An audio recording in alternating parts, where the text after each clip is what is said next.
Hello, hello. Let me know if you can see and hear me okay. Thank you for your patience with my oh so flexible start time. It is now about an hour and a half after the earliest possible start time, which is posted as the official start time by YouTube, but YouTube doesn't really understand flexible start time. So anyway, I am very ready for today, very excited. In a mellow kind of way, I'm very excited. Oh, thank you. Thank you. Thank you for my validation that you could see and hear me. Okay, that's always good. Okay, so the theme this whole month has been, for these healings, has been hearing your angels and also hearing the wiser parts of you better, and creative inspiration and self-care. Doing the self-care you really need more regularly in your everyday real life. Alrighty. So I have a lot of specifics that I can talk about. So I'm going to change the heading and get ready for that. Oh, thank you for my emojis and my weather reports, all sorts of positive greetings. Yay. You want, if you're watching and you, if you're watching and you could please give a thumbs up. That is useful. Helps the live stream, helps more people find it. So there you go, thumbs up.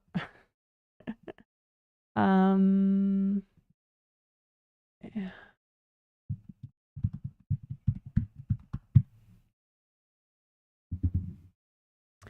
Okay, so what we are doing today in this healing, and this is the second healing in the set of 2, in the April 2025 twin set.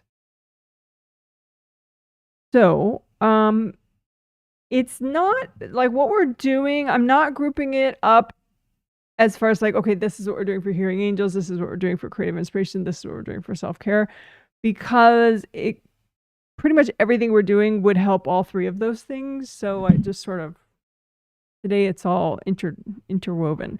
But I do have, maybe it helps you, I do have like breakdowns of like sort of theme, maybe just concepts, I'll leave it at that. So the first thing is the mind, what will help the mind.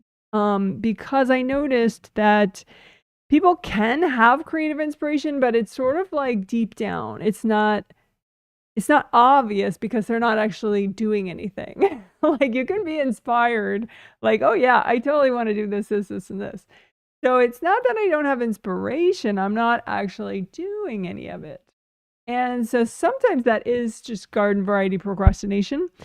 But more and more I'm noticing that it can also be like your mind is kind of blown. You know, like that expression, it blows my mind, you know, but sometimes your mind can be blown in a good way, you know, something's just so cool. You're like, whoa, mind blown, right? But when your mind is blown more than just like a little cute mind blown, then your mind and you can go into a rest mode. Which can last too long. You know, I mean, sometimes you need rest, right? Mental rest, emotional rest, physical rest. But sometimes you just, you know, it would be nice if you could like get through the rest part a little faster. So that you could actually get some stuff done that's very meaningful to you. So that idea of that your mind can shut off if it's blown and then you're in rest mode for too long. I think that might be the kind of,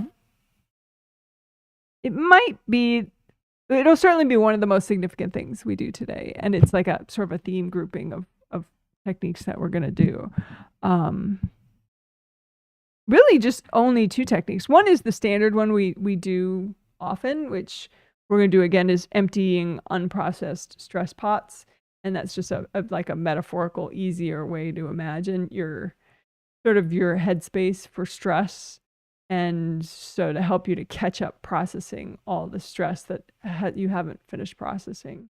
So we'll do that, but that's not really groundbreaking. I think what is more unique, maybe, based on what we've done in the past, is we're going to use the mind garden technique, where you imagine a garden that represents your conscious and your subconscious mind, and you have them as two separate gardens that are connected.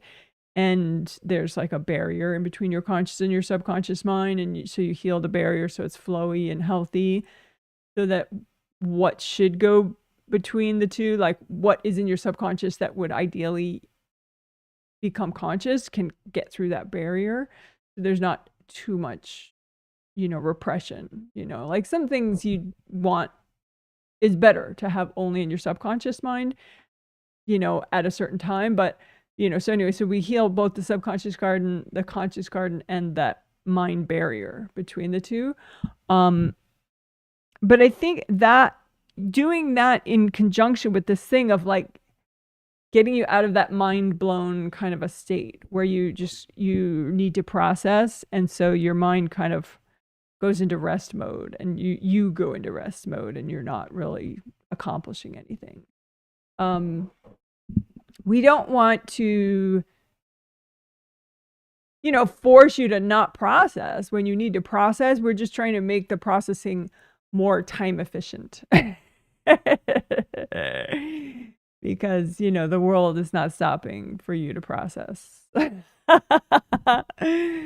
So I hope that makes sense. So we're going to hopefully, with that mind garden work, hopefully we're going to be able to give you an experience of being able to speed up the processing, your mind processing, so that you don't have to be in rest mode for longer than is really necessary for your wellness.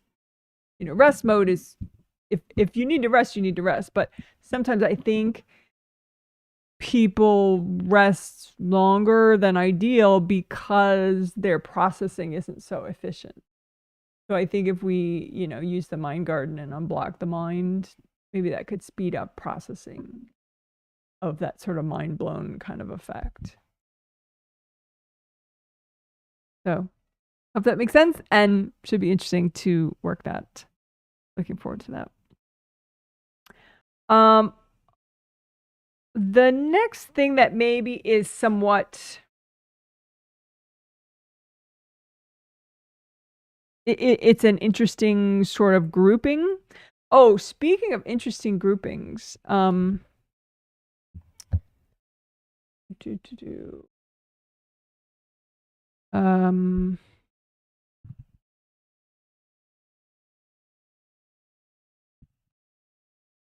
I did make a new excerpt video. I released it really late last night.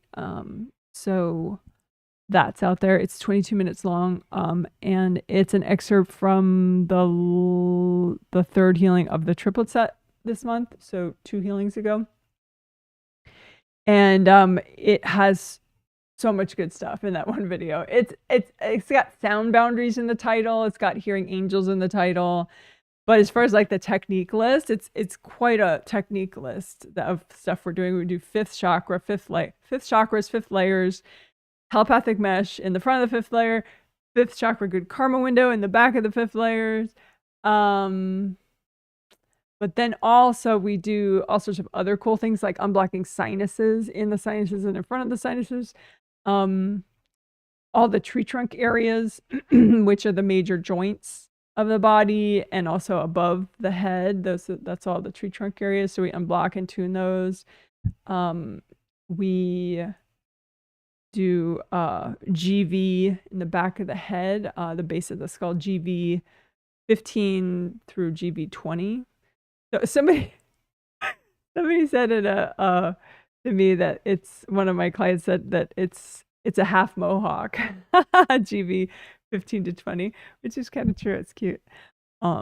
So, because I used to say, like, the mohawk area, we're going to unblock your mohawk area a while ago. I don't know if actually she knows that. Because that may have been before she knew me, that I used to call this a mohawk area, this whole area. So it's kind of like a partial mohawk unblocking that we're doing GV15 to GV20. But anyway, so that, and then yeah, I think that's it. So 5th chakra, 5th layer stuff, including there, and then tree trunk areas and sinuses and GV15 to 20. So that's all in a video. And it's got a good vibe to it. I think sometimes some of the videos that I've done in the past that pack the most into a short video, it's kind of like you feel rushed when you're doing it, but at least I didn't feel rushed when I was doing it, doing that, section. So hope you enjoy it. But, if you have very low motivation, that video maybe isn't the best one to try because it's 22 minutes, but there are a lot of short options in that short video playlist that is featured on my YouTube page, my YouTube channel page. There's a lot of, there's even 3-minute options. I was thinking too, clearing rad blocks. There's one of the short videos. I don't know how long it is, but maybe if I had to guess, it's like 6 or 7 minutes. Probably it clears rad blocks plus maybe some, clearing STEBs or something. RAD stands for resistance, avoidance, and denial blocks. So I think that would be a good video for people that find that they are not doing enough self-care, because sometimes it depends. There are a lot of different reasons to not do self-care, but that could be one of the reasons, is just something is triggered and you're trying to avoid it. And self-care gets you more present, not less present, so. Or the sky jacuzzi video could be an interesting approach too, because clearing rad blocks, that's very like, okay, I'm going to face it and I'm going to clear it. I'm not going to run away. Whereas the sky jacuzzi video is like an out of body meditation. And so you could don't do that while you're driving though. Don't do anything out of body while you're driving. But that you could clear rad blocks from up there, from an out of body, like in your little gold light jacuzzi, and then come back down. So that sky jacuzzi meditation, it doesn't talk about rad blocks, but it clears a lot, abundance, all sorts of blocks. So anyway, blah blah blah. That's a new excerpt video that is in that ever-growing short video playlist now.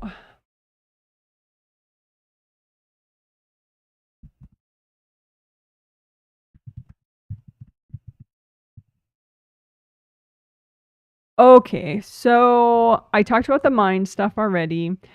So then now I wanted to talk about the body spirit vibration stuff that we'll be doing. I guess I could label that.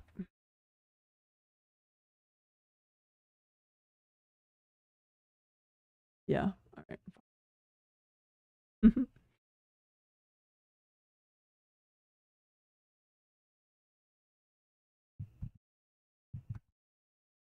So the body spirit vibration stuff is going to be a collection of things. And part of it is going to be healing ligaments, tendons, and bones and joints. Because I was thinking sometimes, when, for me personally, sometimes if I'm thinking, oh, I have a joint problem, I actually think maybe I don't have a joint problem. I have a ligament or tendon problem. Like ligaments, I had to look it up because I get it confused, but ligaments connect bone to bone. And tendons connect bones to muscle, or muscle to bone, or muscle to other structures, not bones, whatever that means. So, but anyway, so I don't think I've really spent anything but like a passing moment in the past clearing and healing, unblocking and healing the flow, the energy flow and your presence in your ligaments and tendons. So that'll be cool. So we'll do joints, like tree trunk in addition to up here. So it'll be like all tree trunk areas, all major joints, plus ligaments and tendons and bones. Bones are really cool. If you've never done them, I have videos where I do them, but if you search Janet Wright energy healing bones, I'm sure you'll find at least one. But they're cool because they like with any part of your body really. You can resonate. There's like a vibration and you can tune the vibration and so that it's like really conducive to your spirit feeling good in your body. Cool stuff. So anyway, and then we'll pair all that bone, ligament, tendon, joint stuff with aligning, major chakras along your spine and and also unblocking all the receiving zones. Like we talked about that in the triplet set this month, how like in the past, a long time ago, I only thought of like that you receive new energy straight down through your creative rings into your 7th chakra. But then, more recently, I was more aware of how you also can receive energy directly down into your shoulders. And that's kind of a cool, kind of a power thing, to receive, to be able to do that. And I've noticed too, at least 2 people in their surveys when they were talking about having shoulder tension, part of that was that they're trying to bring in more energy directly into their shoulders, which is a good thing, but then the blocks are getting in the way. So that creates like a more pressure on all these meridians and stuff, creating discomfort. So, we'll unblock all the receiving zones, but especially like just above shoulders. And unblock all receiving zones in both physical body aura and astral body aura. So receiving zones like in the front, the back, and above and below. So as if like you melt energy blocks, like say, acupuncture girl here, acu girl, she could have, you could think of this whole thing as one receiving zone, but typically I think of it more as like 2 receiving zones. So there's one here from, top down to the waist and then here from the waist on down. And so she could have energy blocks here. And if we have recycle invasive beings hooked into them and then we, melt people out of them, melt cords, and then the blocks dissolve, then she can bring in new energy that she's been trying to bring in directly this way in here because those blocks are gone. And same here, same here, same here, same here. And down here, it's probably mostly just bringing in earth energy, but that's super important. That would unblock there enough so that earth energy can come up more easily. So anyway, so long story short, the receiving zones, especially above shoulders, plus aligning major chakras, plus unblocking and tuning major joints, ligaments, tendons, and bones.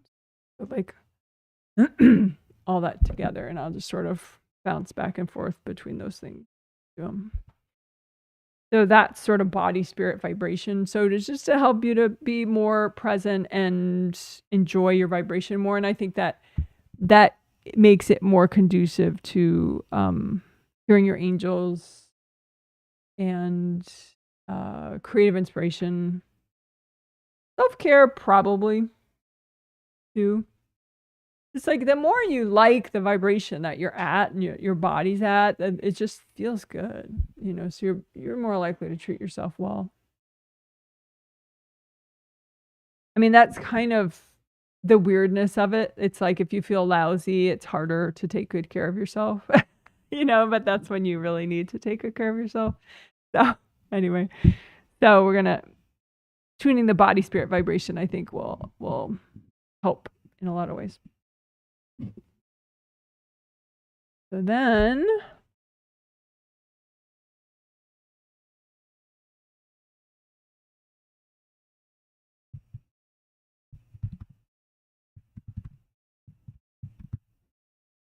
so this is just actually a couple, 3 different areas that I'm going to be doing, but I don't want to make too big a deal of it right now because it'll just trigger too much.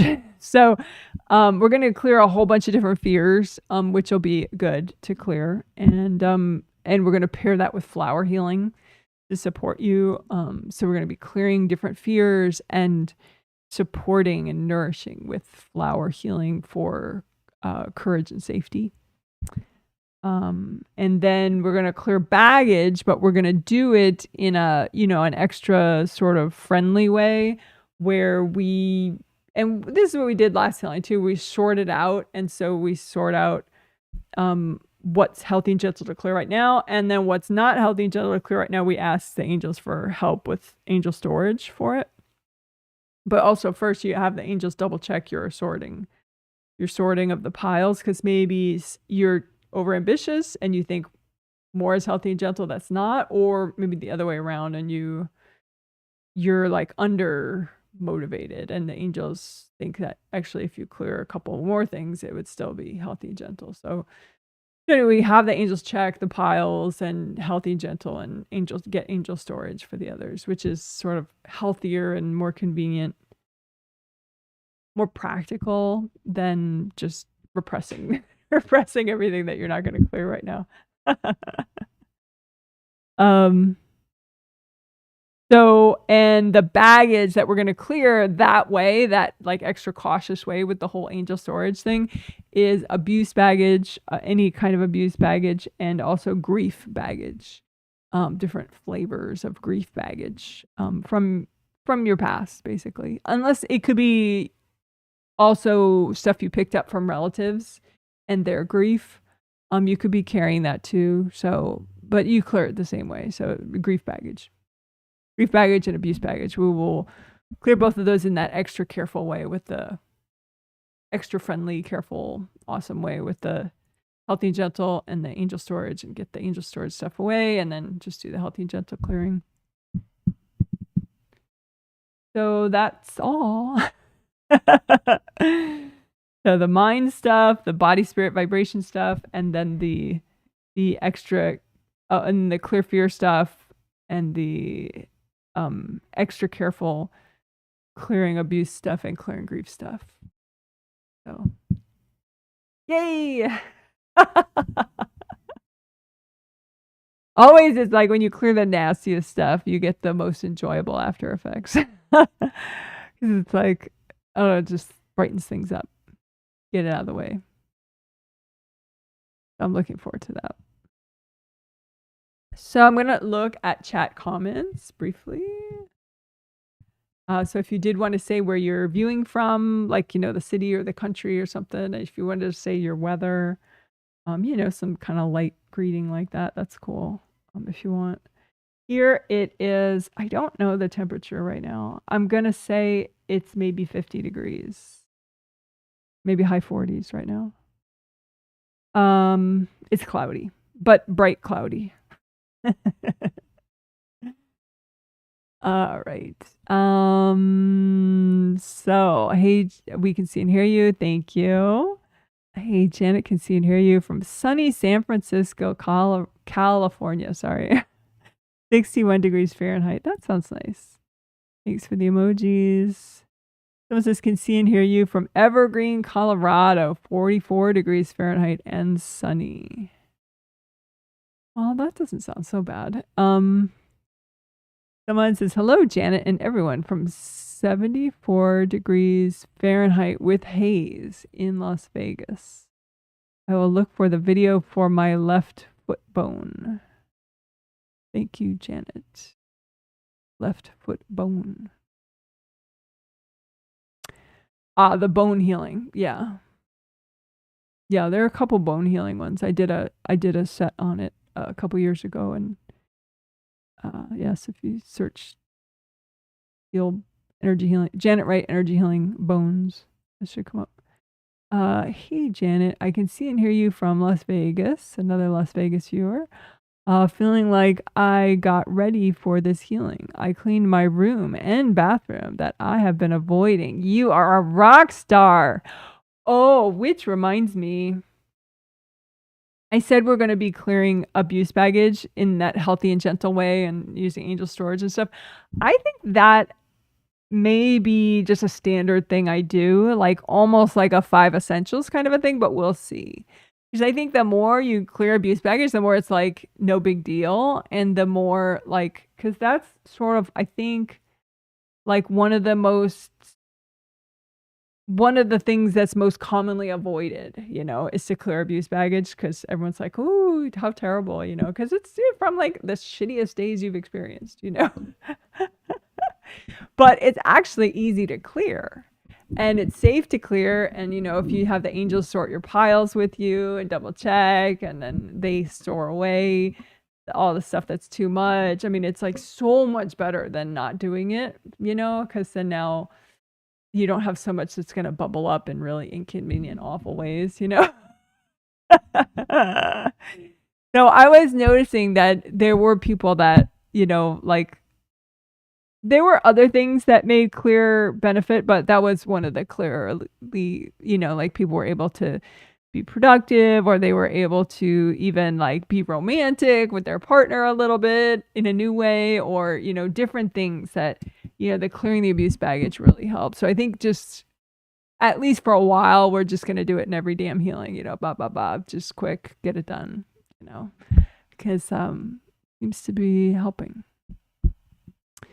Someone says hi from San Francisco Airport. Well, hello to you. What a great time to ground. That's awesome. Ground and work boundaries. And maybe like creative ring flaps, you know, like ground your creative rings and get the flaps, you know, melt cords going into your creative rings, that kind of thing. All right. Someone else gives me a little emoji. Someone says hi from India. Hello to you.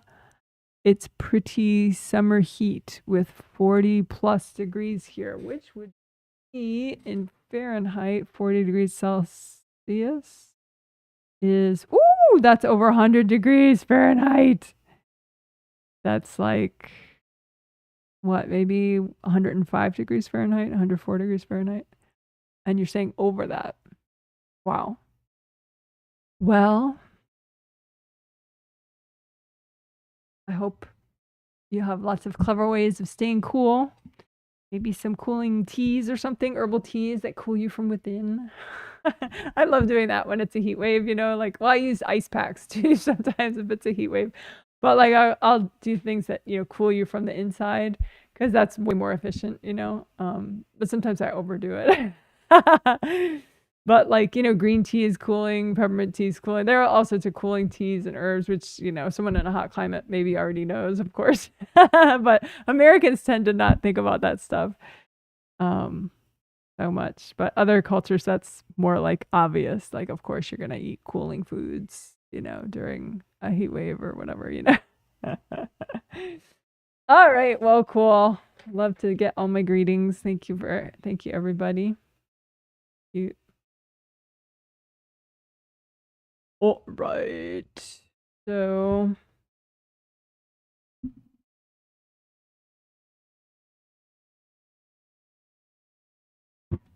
anything else I wanted to say before we get going? I don't think so. All right.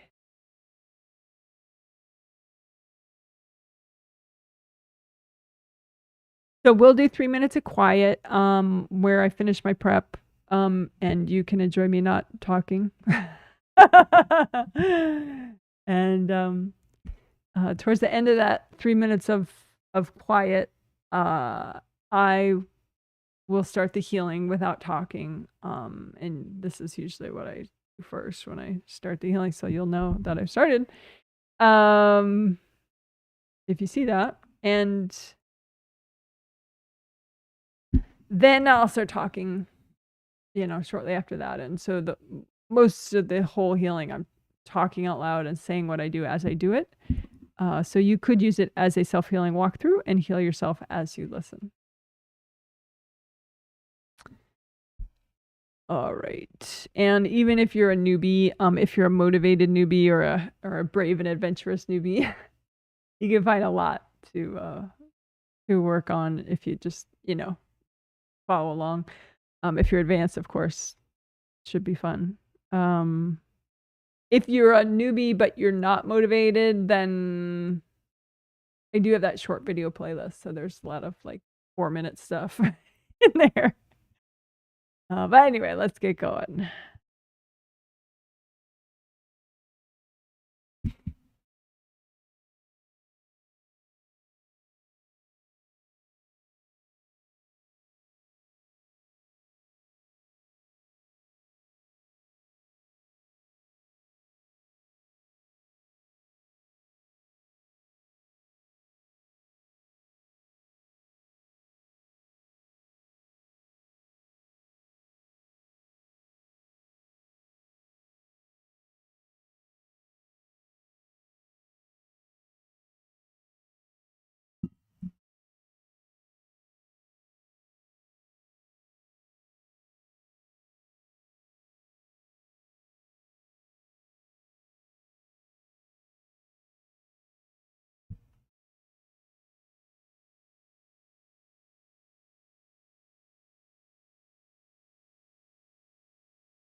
Okay.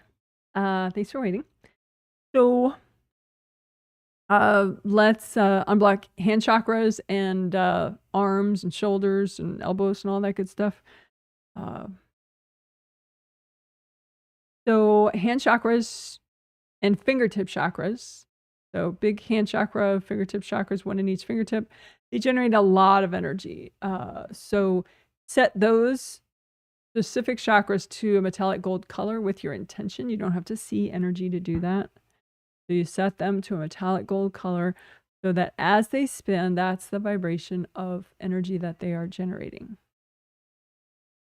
And gold is a good vibration to use when you're healing yourself because it's fast moving but not too fast. So it helps you to repair and unblock and let go. You can imagine a a copy out in front of you of what you're healing. I mean, you can directly heal one hand with the other. That's kind of easy. So you unblock one hand with the gold light from the other hand. So that's, of course, cool. But you can use a copy out in front of you and heal the whole route, your shoulders, your arms, and your hands. And you could turn your copy around, so you could be healing this way or healing this way, you know, and just get like really good access to different places.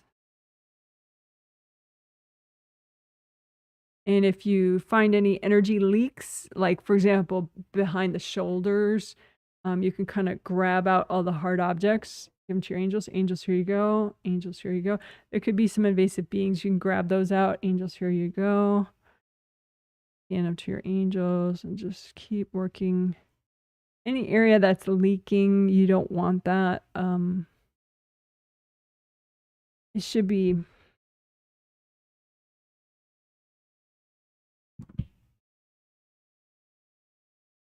a really strong flow down your shoulders and arms and out your hands, because your hands generate energy, but also then you could be sending energy through and out your hands. The energy you're sending through is your own life force, so that wouldn't go to other people. But when you're healing yourself, you don't worry about that really. So just have as much flow as you can out your hands with energy you're generating, and also energy that's coming from your upper chakras down through your shoulders. But anyway, just keep using gold light.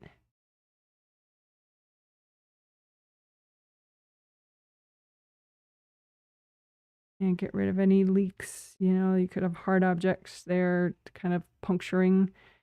And so get rid of the hard objects. Angels, here you go. Angels, here you go. You could have invasive beings. Just say, angels, can you recycle any invasive beings in the way of this healing?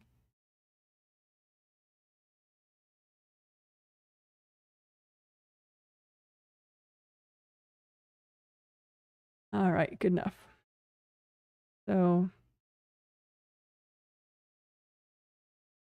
we're going to be using gold light from your hands throughout this healing. All right, so good enough. Good job, good job. So let's unblock grounding. We could recreate it and unblock it. So get rid of your old groundings, make 2 brand new ones, one for your astral body energy system, and one for your physical body energy system. Make them both nice and wide as all your auras, and wide all the way down to the core of the earth. So wide behind you, in front of you, all around, right? And then you make a copy out in front of you of both of those groundings and use gold light from your hands to comb through those groundings. If you only had a minute to work on your energy, then probably, you know, checking out your grounding, redoing it and unblocking your grounding would be the best thing.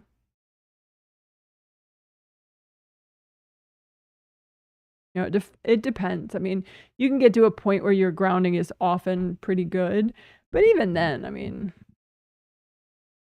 if you're only going to check one thing, probably grounding would be the thing.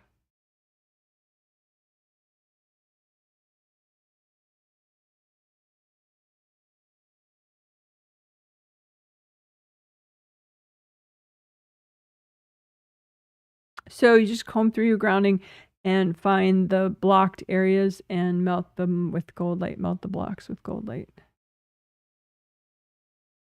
And check the outer surface of your groundings and use gold light and melt away any attachments from other people or from, you know, it doesn't matter who started it, but, you know, attachments between your grounding and other people's groundings. Just melt those away so that your grounding is just for you.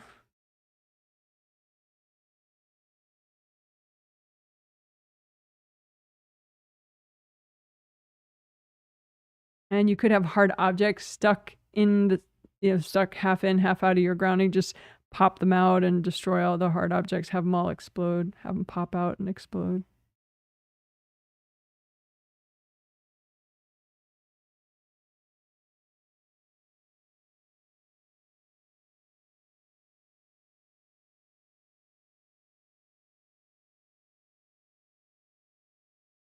All right, good enough.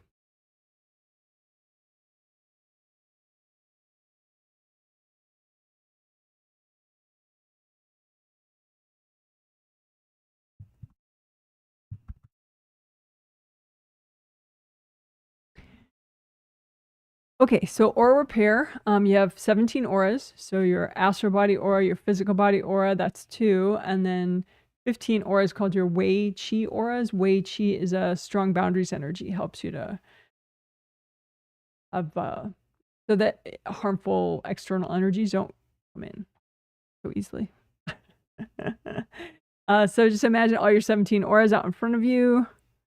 They're all in the same place, so it kind of looks like a big bubble, but it's 17 bubbles.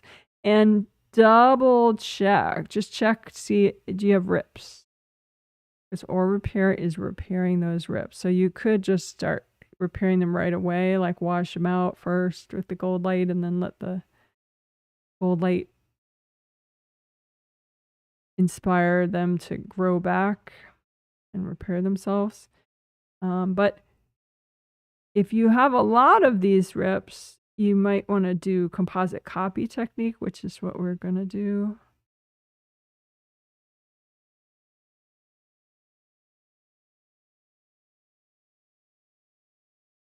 So you imagine an image of a rip and you say with your intention, okay, well, this rip represents all the rips in my 17 auras. And so then as you repair this rip, you're repairing those rips.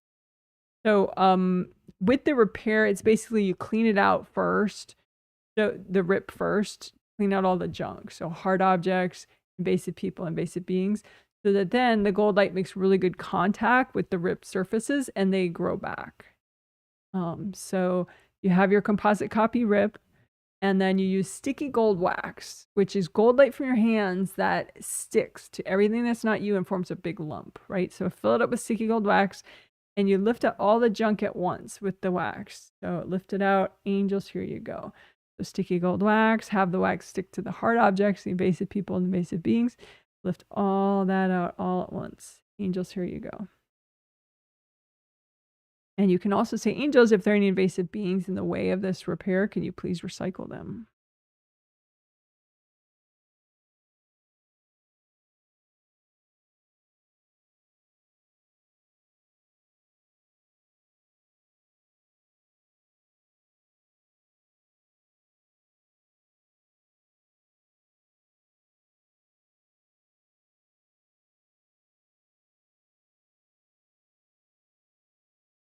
All right, and you may just have a few leftover rips, so we'll do that process again just for the leftover rips. You make an image of a rip. You say, okay, well, this represents the leftover rips that I have. And then sticky gold wax, lift out the junk. Angels, here you go. Sticky gold wax, lift out all that junk. Angels, here you go. Angels, if there are any invasive beings still in the way of this repair, can you please recycle them?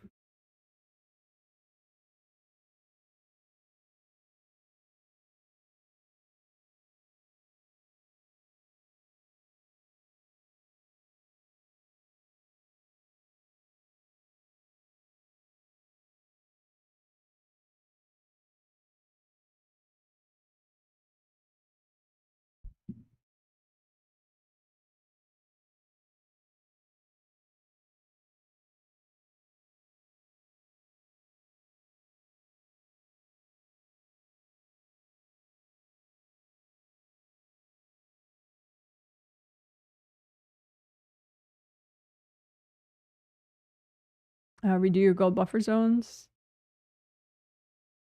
Those are gold buffers that you create. You can create them really fast, and they just slow the rate of aura damage because they are buffers. They're flowy gold light buffers. You make one for your astral body aura, make one for your physical body aura. Just put them on the outer surface.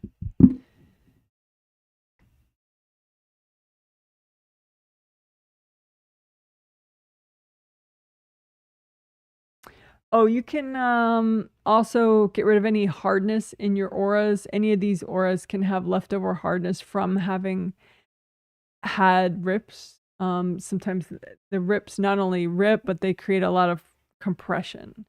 And so just pile out in front of you any sort of leftover aura hardness. And say, angels, if there are any invasive beings hooked into this junk, can you please recycle them? And then you can melt cords from people out of this aura hardness.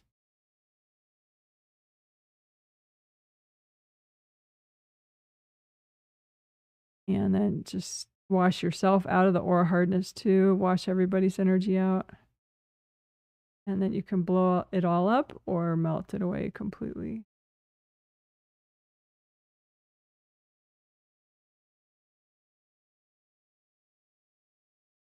And gold mesh spheres are, there are 3 to each Wei Qi aura, 1, 2, 3, and they wrap all the way around and they generate the gold light that fills up the Wei Qi auras. So you just want to make sure they are not still ripped up. So just the gold mesh spheres, just imagine all of them induced with gold light and repair them.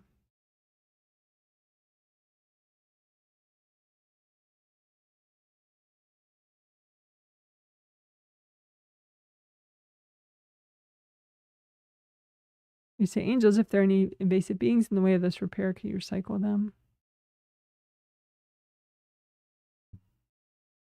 Alrighty. Good enough.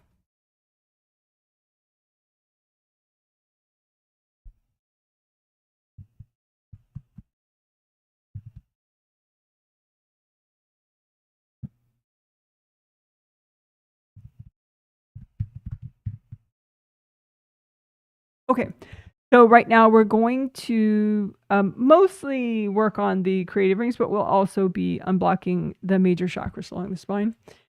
After this, we will do repair and unblocking of all chakras all at once.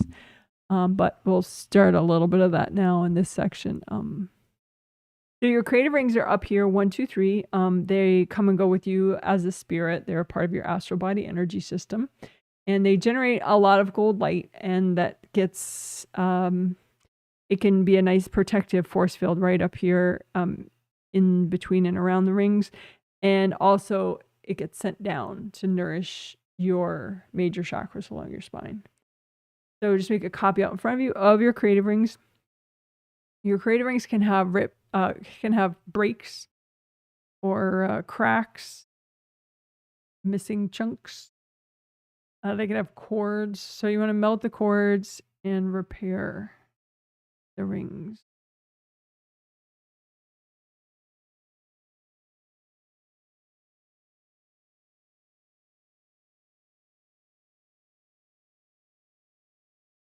You could bring up a purple grounding just from the core of the earth, just for your creative rings and your 7th chakra. Purple is a good color for the 7th chakra too. So bring up purple earth energy from the core of the earth and have it soak your 7th chakras and your creative rings. You wouldn't want purple. I wouldn't recommend purple for like lower chakras and stuff. But you could just bring up the purple earth energy and have it soak, even though it's technically going through the other chakras. If your intention is that it's for your 7th and your creative rings only, then that's where it gets absorbed. So purple earth energy from the core of the earth for your creative rings.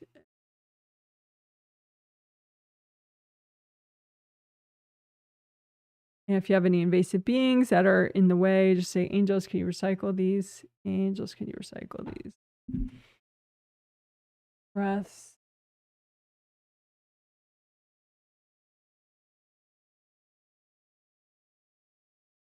You can comb through all your chakras too, your major chakras, all your 7 astral chakras and 7 physical chakras along the spine.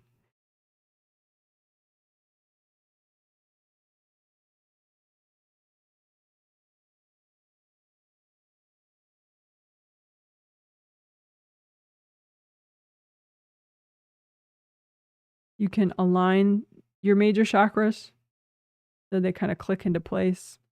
You get the top one clicked into place where you want it, just unblock it enough and you just get a sense of like, yep, that's just right. And then let the 6th line up to it, 5th, 4th, 3rd, 1st. And you're doing 2 sets of these, so you could align them separately if you want, but you could just align them both at the same time, both sets.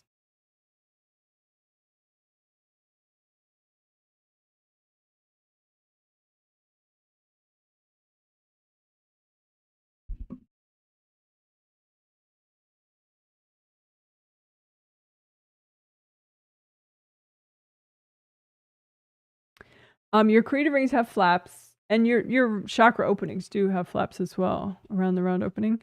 And you want the flaps to relax and fall shut. But if there are cords sending energy that's not yours in to the chakra or the creative ring, the flaps tend to puff out like this drawing. And that shows an irritated state where the flaps are open. And unfortunately, that makes it easier for more people and invasive beings to cord you once those flaps are open. So just relax, melt cords enough so that the flaps fall shut. So it's a nice smooth round opening without flaps sticking open.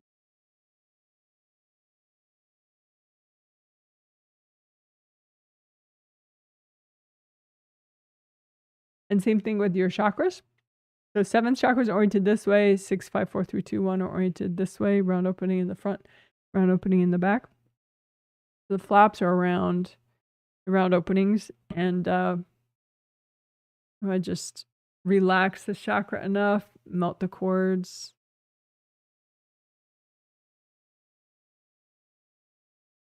So that the flaps relax more and more.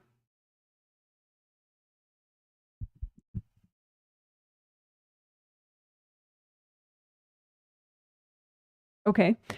So you don't have to get the chakras perfect right now because the next step will help a lot.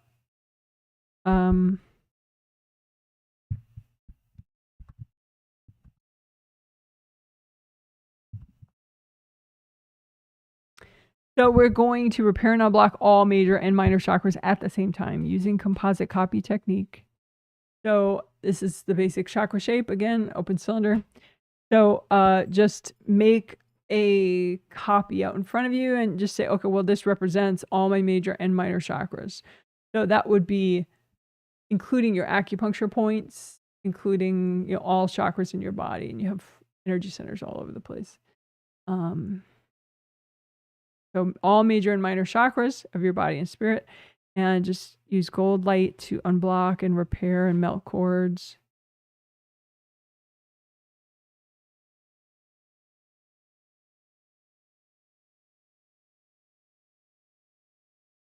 So use your hands and comb through and just drag out all the junk that's healthy and gentle to get rid of right now, and just melt it away. Drag out the junk that's healthy and gentle to get rid of, melt it away with lots of gold light. You could have some invasive beings in the way. So just, if you drag out a bunch of junk, you can say, angels, can you recycle? If these are invasive beings, can you recycle them? Just drag out, you could say, angels, here you go. Drag out, angels, here you go. Drag out junk, angels, here you go.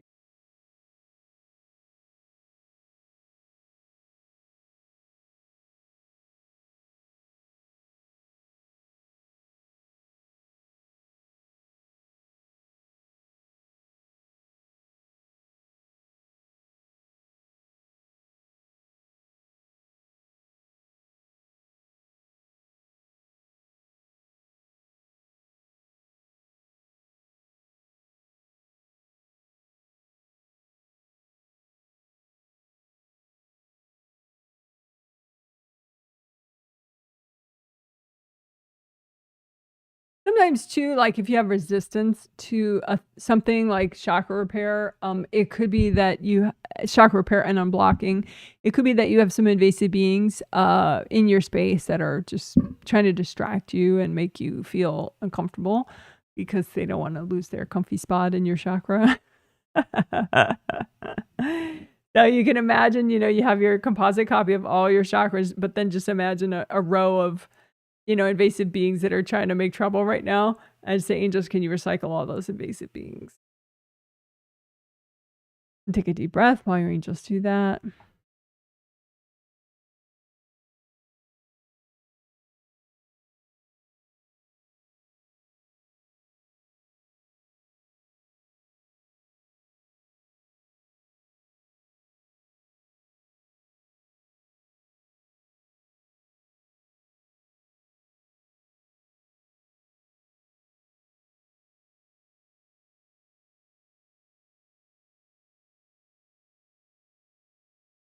Lift out any baggage in the way of your happiness.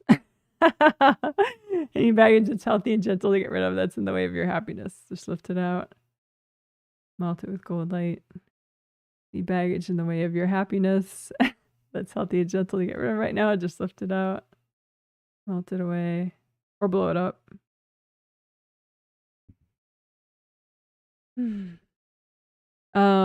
The themes, so you can think of those and say, well, any baggage that's in your chakras that's healthy and gentle to get rid of, that's in the way of you hearing angels better, hearing your inner wisdom better, creative inspiration, and self-care. So lift out all that baggage that's healthy and gentle to get rid of, and just melt it away with gold light. Lift out that baggage, melt it away with gold light. So any hearing angels baggage, lift that out, melt it away.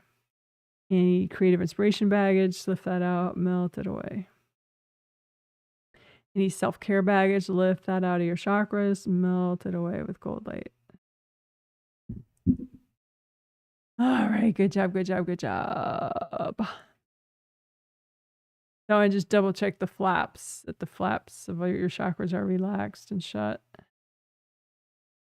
And, you know, they might not be perfect, but, you know, good enough, right?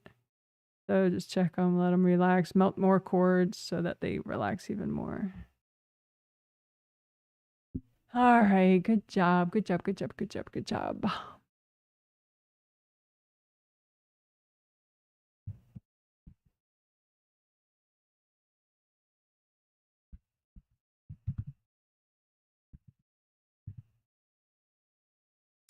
So this is the 5th of the 5 essentials. So we do the 5 essentials at the start of every healing, or near the start of every healing. So what are the 5 essentials? Grounding, aura repair, creative ring repair, chakra repair, and this one, good karma windows back here, and base of skull points.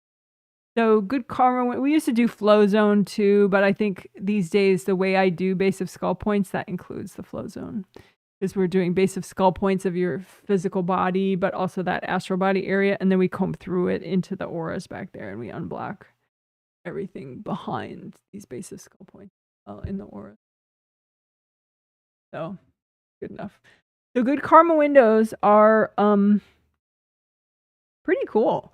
They're just these areas where you can bring in new energy of yours, but if they're messed up or damaged, then they're no longer safe boundary areas, and so then invasive energy can come in. But if they're safe and flowing and whole, then it's a really good thing. You know, it just helps you bring in new energy and helps you be present and flowing. So these good karma windows, they're triple frame windows. They're bigger than this drawing, but that's the idea of the shape of a triple. That's what I mean by a triple frame window. Anyway, so there's 1, 2, 3, 4, 5, 6, 7. 1, 2, 3. In your astral body aura. Because your astral body aura, just like your physical body aura, has layers, like layers of an onion. So 1, 2, 3, 4, 5, 6, 7. So you have 1 in each layer of your astral body aura. So just comb through them. Imagine a copy out in front of you and comb through them. You use gold fire, gold water, gold sandstorm. Just get everybody out. This is a really important area. You don't want other people there. Like in general, in your space, the most important areas that are the most beneficial for you also feel the shittiest when they're damaged or other people are there. So that's like, this is a really good turf to own for both reasons. That it just feels good and helps you focus, but also it's shitty if you don't own it. So you can lift out baggage from that area, just blow it up or melt it away, lift it out, blow it up or melt it with gold light from your hands.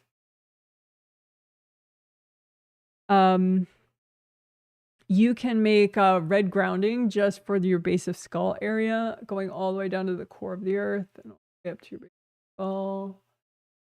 Soak your base of skull points in red earth energy.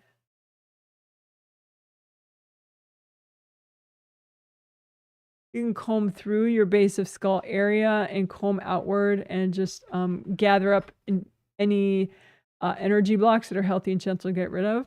And just say, angels, can you recycle any invasive beings hooked into this junk? So then you have this big mass of energy blocks, and then just lots of gold light melt cords from people going into all of this.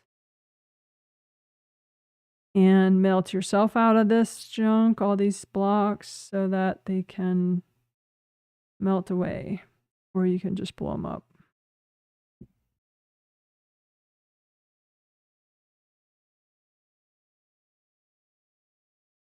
So, base of skull points.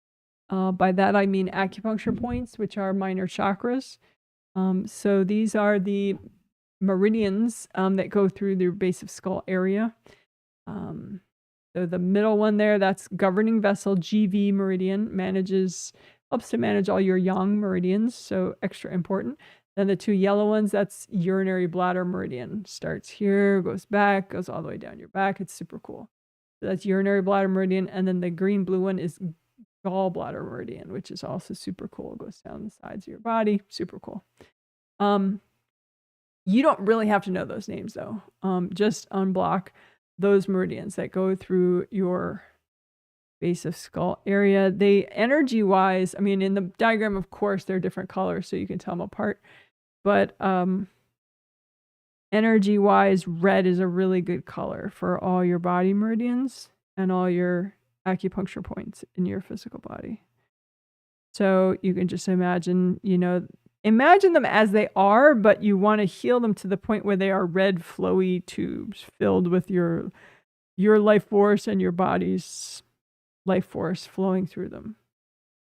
So a nice unrestricted, red, flowy, strong rivers. And these chakras in here are just like any chakra in that they generate energy. They have this multiple purposes, but they create energy and generate it, but then they also just keep the energy flowing. And unlike the major chakras that sort of shoot energy out into aura layers, these ones within meridians keep the energy flowing within the meridian, whether it's a downward flow for that meridian right there or an upward flow for that meridian.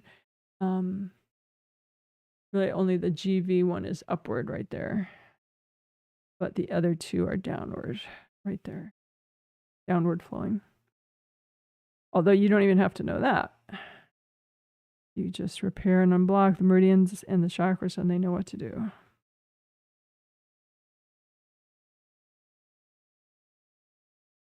You can comb through that area, like, if you imagine the copy and you insert your energy hands through there behind those points and just grab out anything that's healthy and gentle to get rid of. So invasive beings, invasive people, energy blocks, just grab it out and comb through, get more. So that you have this big mass of junk, and then just say, angels, can you recycle any invasive beings hooked into this junk? Deep breath. And then just melt away energy cords from other people going into this junk. Melt away anybody's energy, including your energy, out of these energy blocks, so that then they just fully melt away, or you can blow them up. If you're healing someone else, I would not suggest that you blow up their stuff. That's too bossy. Just use gold light, let it melt. Again, comb through base of skull points, drag out the junk. Angels, can you recycle any invasive beings in this junk? Melt cords, melt yourself out, melt everybody else out. And let the blocks melt fully or blow them up.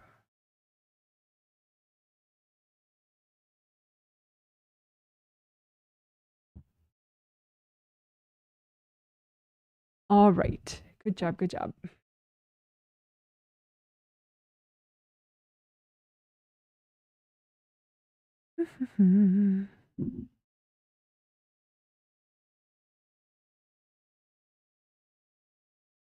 Good job.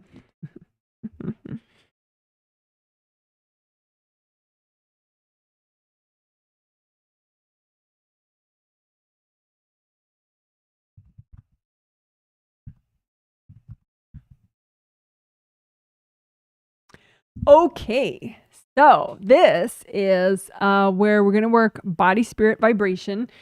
So a lot of good stuff, a lot of physical body stuff like joints, tendons, ligaments, bones. We're going to do energy healing and unblocking and sort of tune the vibration of all that. But also the auras around you, unblock your auras enough so that you can receive your energy that you've been trying to bring into your auras and your physical body and your astral body. So you unblock enough so that that's possible. So, and also receiving earth energy, so you can receive. So we're going to unblock your receiving zones. And then we're going to align your major chakras, just your 7 astral body chakras along your astral body spine and your 7 physical body chakras along your physical body spine. So major chakras, unblocking receiving zones in your auras, and the nitty-gritty physical body, bones, ligaments, joints, tendons. So lots of unblocking and tuning and balancing. You can enjoy your being more present and functional. All right, let's do it. So I'm going to hop around.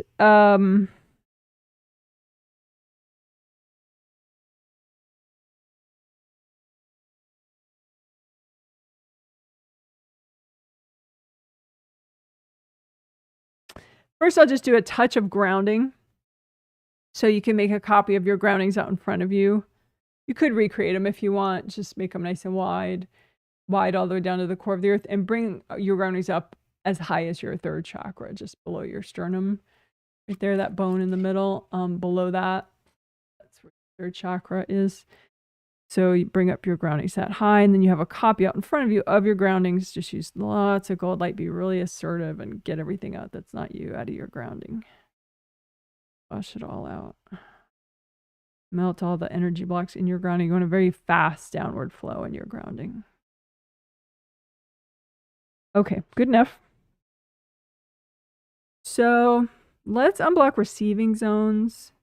So receiving zones, it just really acknowledges that you not only bring in energy, new energy this way, but you can bring in new energy directly into your shoulders, but then also even just directly in this way, directly in this way, directly in this way, and directly in this way. So your energy feels really good when it comes directly in. So if you unblock more and more, there can be specific blocks that are in the way of your receiving zones actually properly working. And when they properly work, then you get to bring in a lot more energy and be stronger and have stronger boundaries. So it's cool stuff.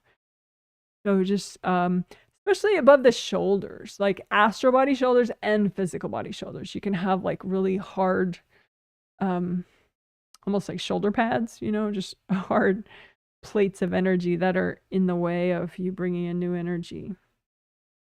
And some of the most like sort of strong, empowered energy you bring in right direct through your shoulders. So it's really cool to unblock your shoulders.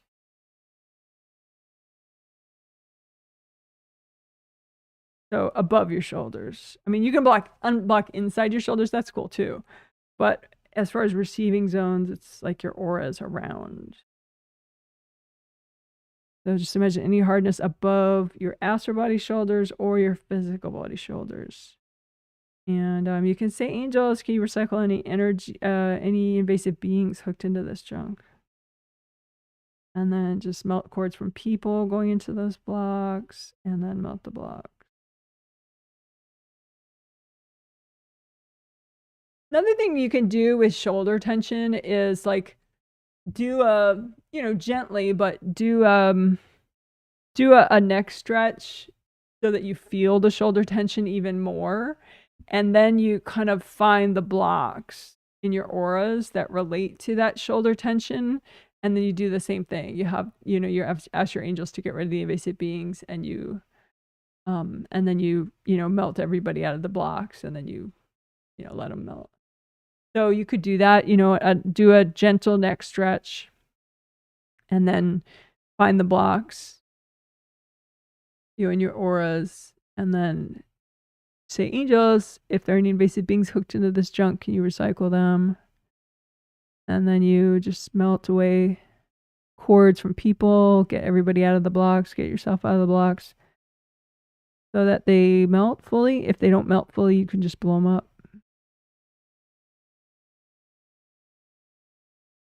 But that's kind of fun because typically then you can actually feel physical relief, you know, from some tension. Maybe not like night and day, but, you know, incrementally better the more you do it. So, you know, just so you're not lopsided, you do it on the other side too. So do a neck stretch, and then imagine the energy blocks in your auras that are contributing to tightness in that area of your neck and shoulders. And then just say, angels, can you recycle any invasive beings hooked into this junk? And then wash all the people out, melt their cords out, wash yourself out of these blocks, and let them melt fully or blow them up.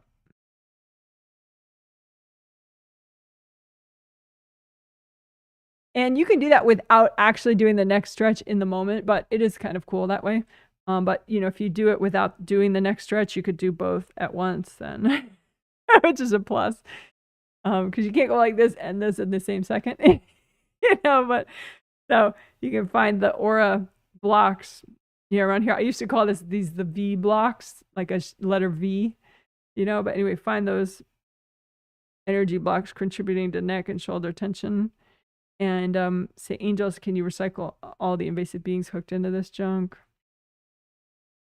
And then melt people out of these blocks, melt the cords, and just melt yourself out until they totally destroy. Or, you know, if you're healing yourself and you want, you could blow up the blocks too. Although, you know, in general, if you melt people out of the blocks before you blow them up, then you're less likely to sort of startle the people that were in the blocks. So then you're less likely to get backlash from people. It's not like it doesn't harm them, but there's the whole like, whoa, what are you doing? You know, it kind of ruffles their feathers and they might whack you, which, you know, it's not so fun. So if you get everybody out of the blocks first, then, you know, it's like a lot less dramatic, you know, and then you're the only one that feels the shift when they destroy. All right. So, again, check your receiving zones, find some blocks, like maybe we could do like from the waist down in the front and the waist down in the back at the same time. And scoop through those areas and outward through the auras and find all the blocks that are healthy and gentle to get rid of right now that are in the way of you receiving in these areas. And say, angels, can you recycle any invasive beings hooked into this junk? Deep breath. And then melt the cords from people out of all these blocks. Melt everybody's energy out of these blocks, including your energy. And then let these blocks fully melt or blow them up. And then you might want to do a little bit of stretching your lower back or your ankles or your legs or something.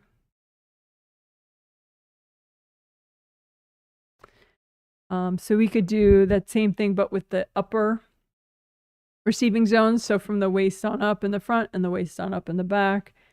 And just comb through those areas of your body and outward through the auras and gather up anything that's healthy and gentle to get rid of right now. And just say, angels, can you recycle any invasive beings hooked into this junk? And then lots of gold light, melt everybody out, melt all the cords, melt everybody's energy out, melt your own energy out.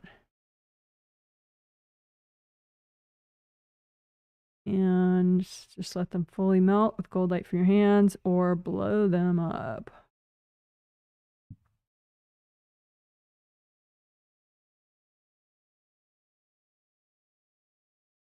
And a little bit of chakra alignment. of your major chakras along your spine.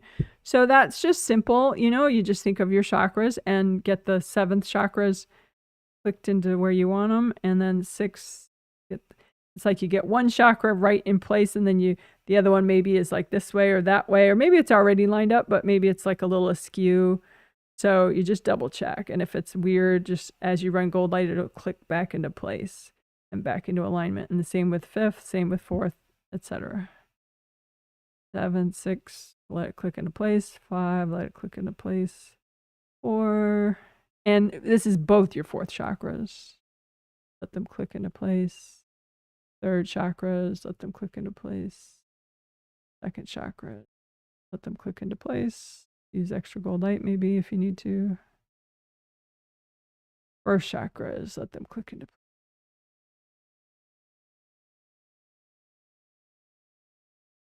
All right. Let's see. Ooh, yes, yes, yes. Okay, ligaments, tendons, bones, and joints. How nice is that, right? Ligaments, tendons, bones, and joints. So, imagine a copy out in front of you of yourself. And just heal all your bones. Bones are so cool. So wash everybody out of your bones.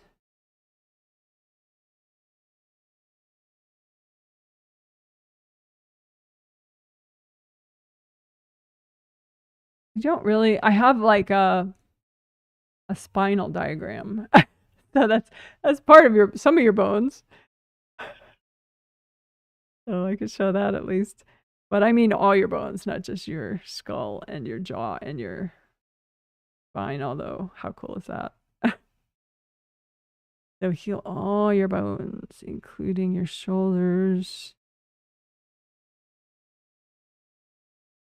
your arms, bones in your arm, the bones in your shoulders, your pelvis, your leg bones, your feet, all the bones in your feet. So many bones in your feet and your ankles, man. So many cool little bones. Just say hi to all your cool little bones in your ankles and your feet, your toes.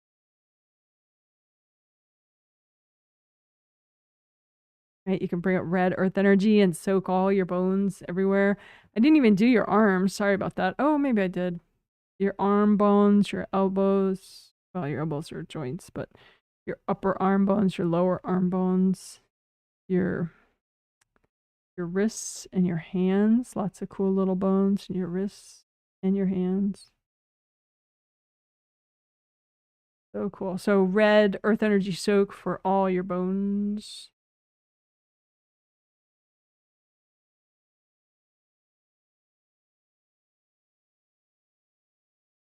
Just see how that feels.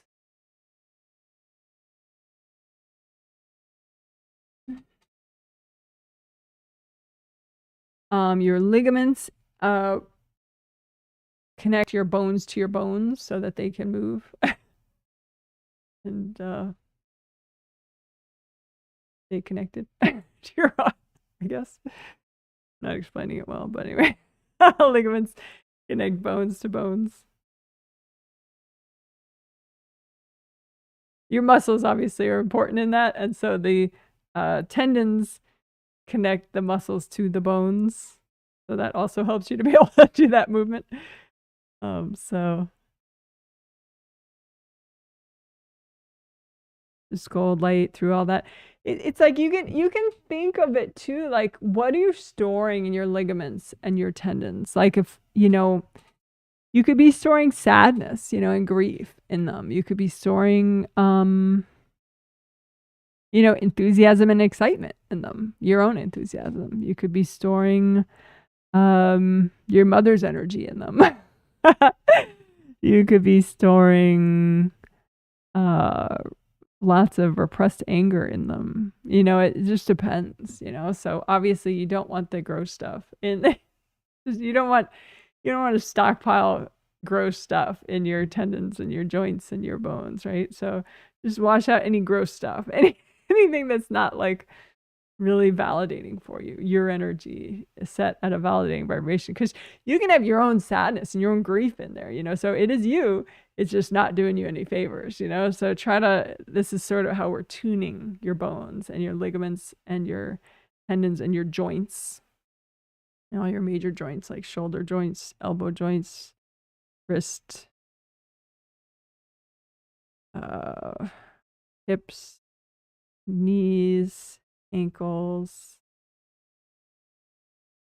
So what do you have stored here? Is there a certain family member that's in your bones and your ligaments and your joints and your tendons? Just wash them out.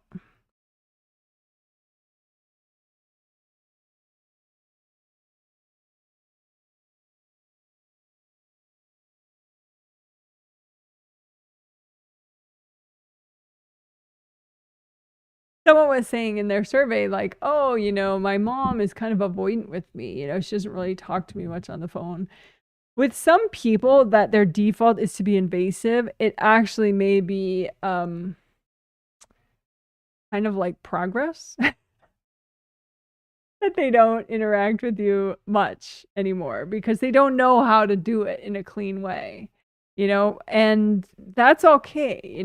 They could eventually learn. You're giving them the chance to learn, and it may take them a long time to learn, but at least now they have the chance because you're not allowing them to be invasive, right? So a lot of times you think, well, why would an invasive person choose a child, because we choose our parents, they choose us too, right? Why would they choose somebody who doesn't allow themselves to be controlled if they're really into control? Well, it could be because they really do want to break that pattern. Maybe they're not going to be able to in this life, but maybe they'll make some progress, and they'll get a little more comfortable with a child that they can't control. You see what I'm saying? So long story short, you don't have to store people's junk in your bones and tendons and ligaments and joints. And it's okay if that transforms your human relationships, because if you're doing it with gold light, you ask the angels to help, angels, please help me with my human relation, with my, interpersonal relationships. Then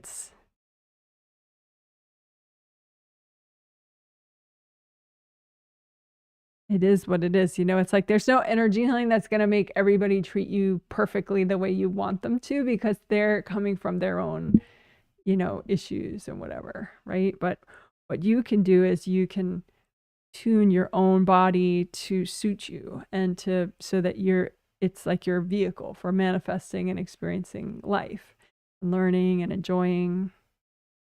That's very doable.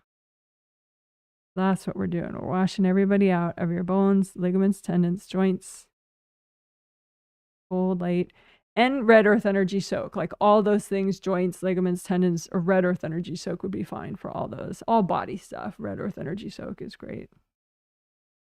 Just bring up that red earth energy and tune it all so that it helps you, let go of enough baggage so that you can get some project done that you've been trying to get done, like healthy and gentle amount. But there can be stuff that, you don't really have to get rid of, but it'll help you to, finally get to this one project that you want to do, or it'll help you sleep better, so think of what's meaningful to you, your meaningful goals, and then think of how you need your bones and joints and tendons and ligaments to vibrate.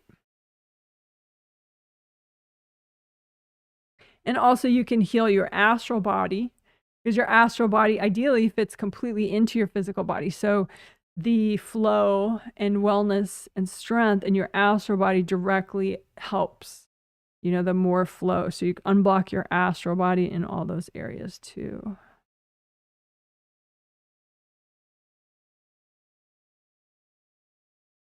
And brighten it up, like just use gold light and clean out the junk. with that intention, healthy and gentle. All right. And then just fit in, just your astral body arm and your physical body arm, your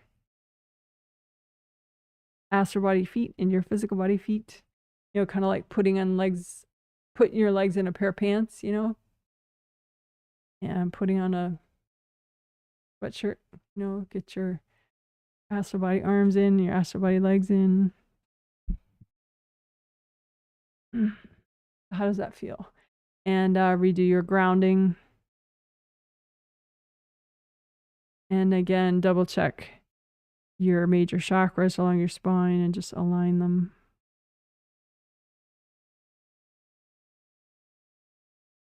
Check your receiving zones.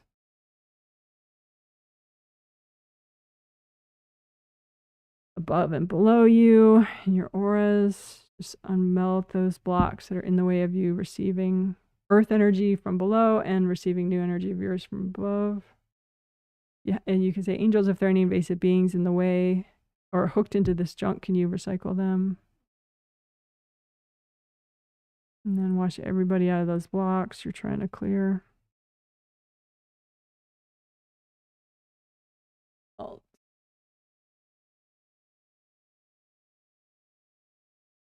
All right. Good enough. Good job. Good job. Woohoo. Hey. So that was a lot. It was to help you with your body, spirit, vibration, which can help hearing angels, creative inspiration, and being able to do self-care. Yay. All right.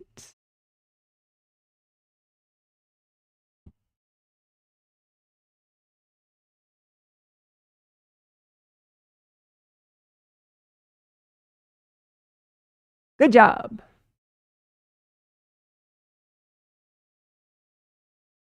So let's see.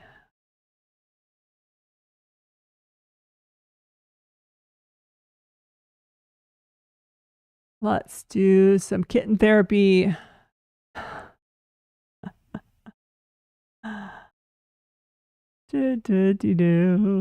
cute are they?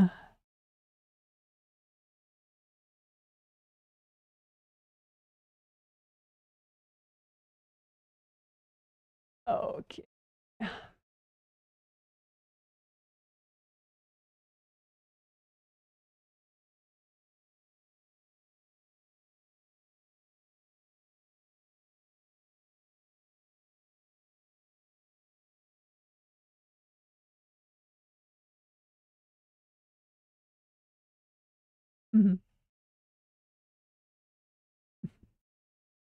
So cute. All right.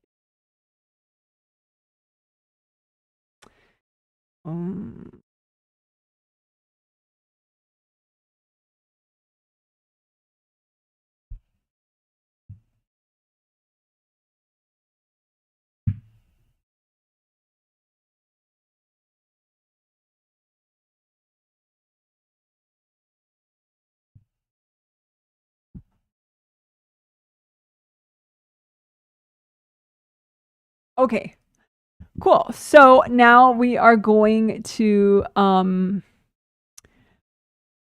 clear a bunch of different fears that I saw would be great to clear. Obviously, clearing any fear is good. But sometimes if you specifically pinpoint a certain type of fear, it's like you find more than you would have, and it can be extra motivational. So I will name a couple that I noticed were particularly helpful for people, would be helpful. And we'll do flower healing also to support and nourish after that clearing. Okay, let's do it. So put out in front of you copies of any fear that you have of change, fear of change, and just put all your fear of change out in front of you. And you can say, angels, is it healthy and gentle to clear all this right now? That way they'll take away stuff that's a little too much. And then you can just put red earth energy through the pile, melt cords going into the pile from other people. This is fear of change, right? And so you might have people courting subconsciously, most likely. So wash them out, melt their cords out, wash yourself out of this fear of change until it all melts away. You're using gold light from your hands, melt the pile. If any of it doesn't clear, just wrap it up and give it to your angels. Angels, can you help me with this? Okay. Another sort of change related thing is decision crossroads. And I talked about this in the last healing, I think. That in life, sometimes there's decision crossroads. And it's like, it may kind of blow your mind. Like, oh my gosh, what am I going to do? You know? And part of why it blows your mind is just it triggers a lot of fear. Like that fear that, all sorts of negative things. So we're going to clear fear of decision crossroads so that you have more presence, and therefore then you're more able to use your own intuition and hear your angels and hear your inner wisdom and, all sorts of good things. So put out in front of you copies of any fear blocks that you have within you about decision crossroads. So like about making big decisions, about crossroads in your life. Just put copies out in front of you, any fear of decision crossroads, and say, angels, is it healthy and gentle to clear all this right now?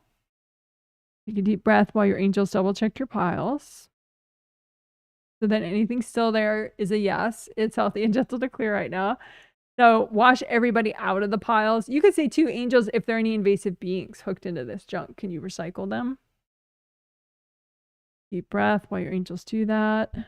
Melt cords from people going into these fear blocks. This is fear of decision crossroads or fear of big, decisions, big choices.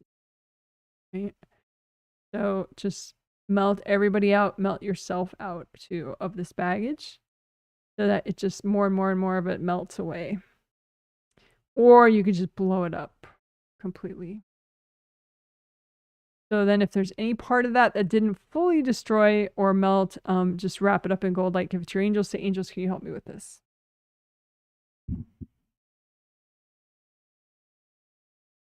Okay, another fear. And if at any point this gets like, whoa, that's too weird, Janet, just redo your grounding, right? So recreate your grounding, make it big, wide, all the way down to the core of the earth, unblock your grounding, check grounding in the back, make sure your grounding in the back is flowing well. Unblock, right? Unblock your grounding. Okay. So another fear that we could clear is fear of social isolation, fear of social rejection, all that kind of thing. Also, too, some people have the opposite, fear of social interaction, right?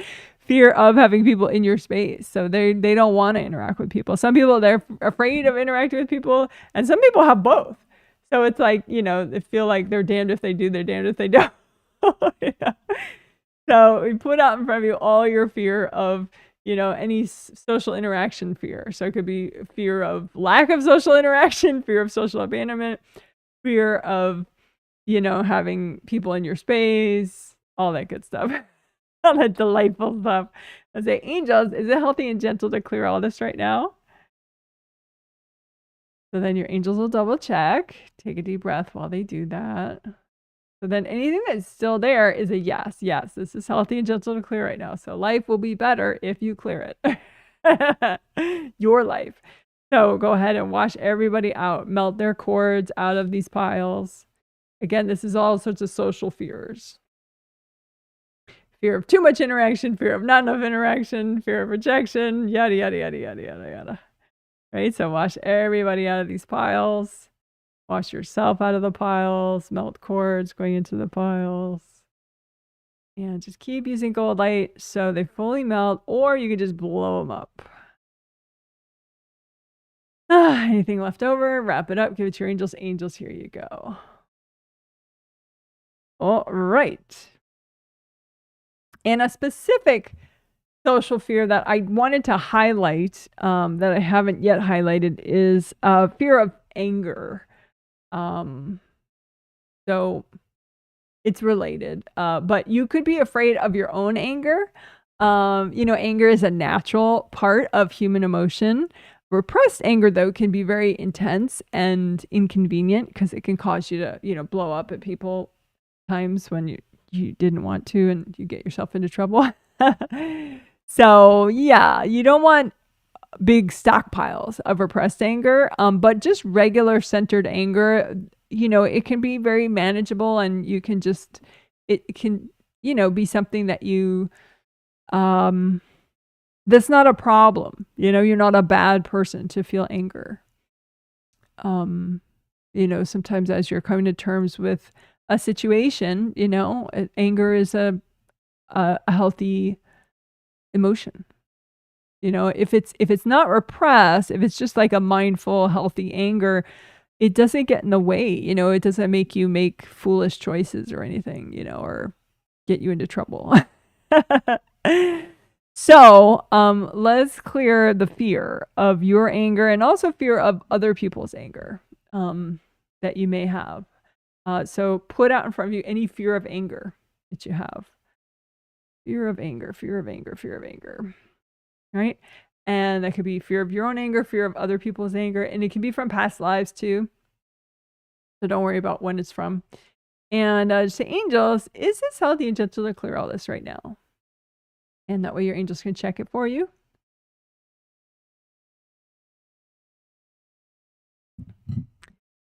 And then just use gold light from your hands and melt cords going into all these fear piles.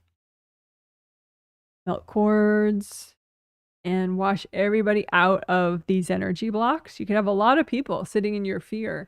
Even, you know, then it's not like they know they're doing it, you know. But just wash everybody out of your fear of anger blocks that are in your space, and wash your own energy out of these fear of anger blocks. And then you can just fully melt them, or you can blow them up. If you have any left over, just wrap it up in gold light, give it to your angels. Angels, here you go.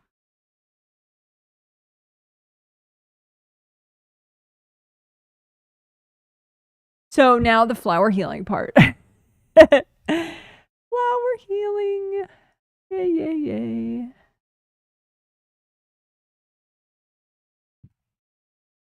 Okay, so energy healing flowers, after we just cleared a lot of fear, we could nourish with the opposite of that. So safety, courage, all that good stuff, right? So courage and safety is generated by your first chakra, and blocks to your first chakra or your first layer make you feel fear. So that's how, you know, so first chakra at the base of your spine, red is a good color for that. And so your energy healing flowers don't have to be red, though. You don't have to worry about it, but just make energy healing flowers. You can move your hands like I like to do, or just, you know, create in front of you with your mind, without moving hands. But you're going to make these flowers out of universal healing energy. They can be gold light or any rainbow color, or both, and just make a whole bunch of flowers that are, it's a good vibration for you personally, to help nourish and support your safety and courage. So lots of energy healing flowers for you, as many as you could possibly want, and tune them to a good vibration for you, for safety and courage. And say, angels, can you double check my flowers? That way they'll tune them a little bit extra for you. And then go ahead and give them to yourself. Couple deep breaths as you just let them go wherever they need to go. We'll do that one more time. Energy healing flowers for you, for safety and courage. So as many energy healing flowers as you need for safety and courage. Right? And then say, angels, can you check my flowers? And give them to yourself. Deep breath.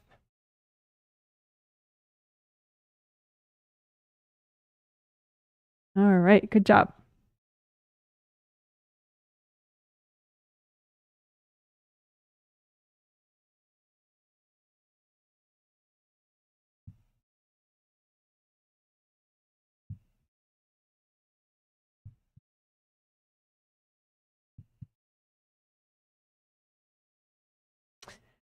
Okay, so this is big stuff that we're going to clear, but we're going to do it in such an easy way. You'll be just amazed.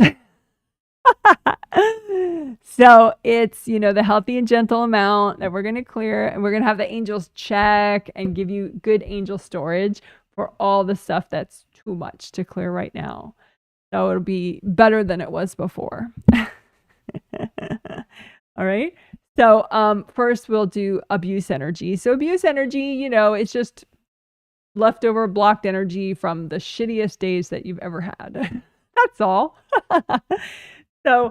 So it could be shitty days from this life. It could be shitty days from past lives. But the idea is it's just stuff that is still left over. And you don't want anything left over from the shitty days except for your wisdom. Of course, that's really good to keep. And your strength, all the strength that you gain from being a survivor. Woohoo!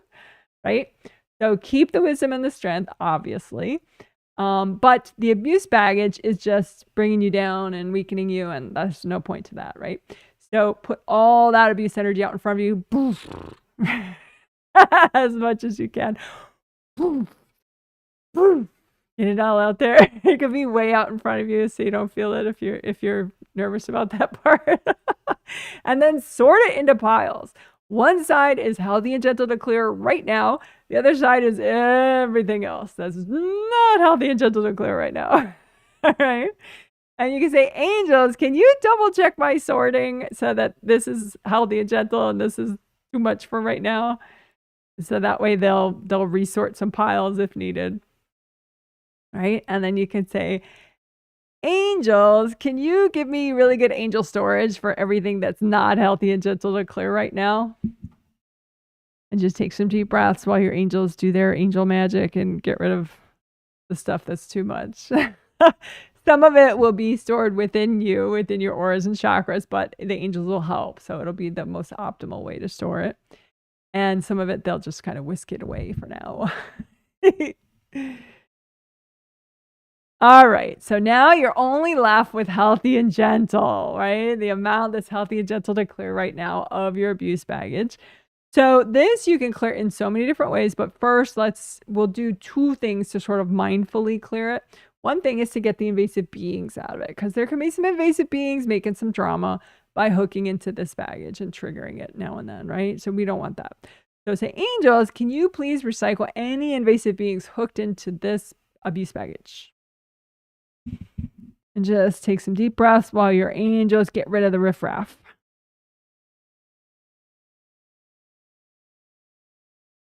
Wiggle your toes, wiggle your butt. Stay here. All right, so no more riffraff in your abuse baggage. So now just wash everybody out of your abuse baggage. Believe it or not, you can have a ton of people courting your abuse baggage, just subconsciously, but it's really hard for people to have boundaries with other people's abuse baggage. Possible, but not very common for people to have good boundaries. So just melt all the cords going into your abuse baggage and wash everybody out of your abuse baggage. That way, it'll be much less drama to clear the stuff, and you won't be sort of shocking people around you. So just melt everybody out, melt their cords out, melt yourself out of the abuse baggage. You could have like resistance here, like just let it go, let it go. Be the flow. Don't be the resistance. Be the flow, right? So now you just have the blocks, so just melt them away with gold light. They should just sort of automatically kind of melt away. You could also blow them up. And if there's any left over, just wrap them in gold light and say, angels, can you help me with these? Deep breath.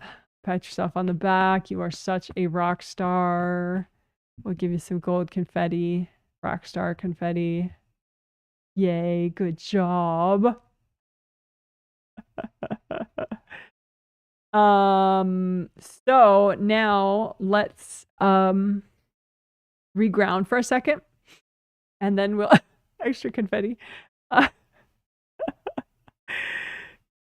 Comb through your whole space, all your auras, your physical body, your astral body. Be comforting to your body, your physical body. Be like, it's okay, it's okay.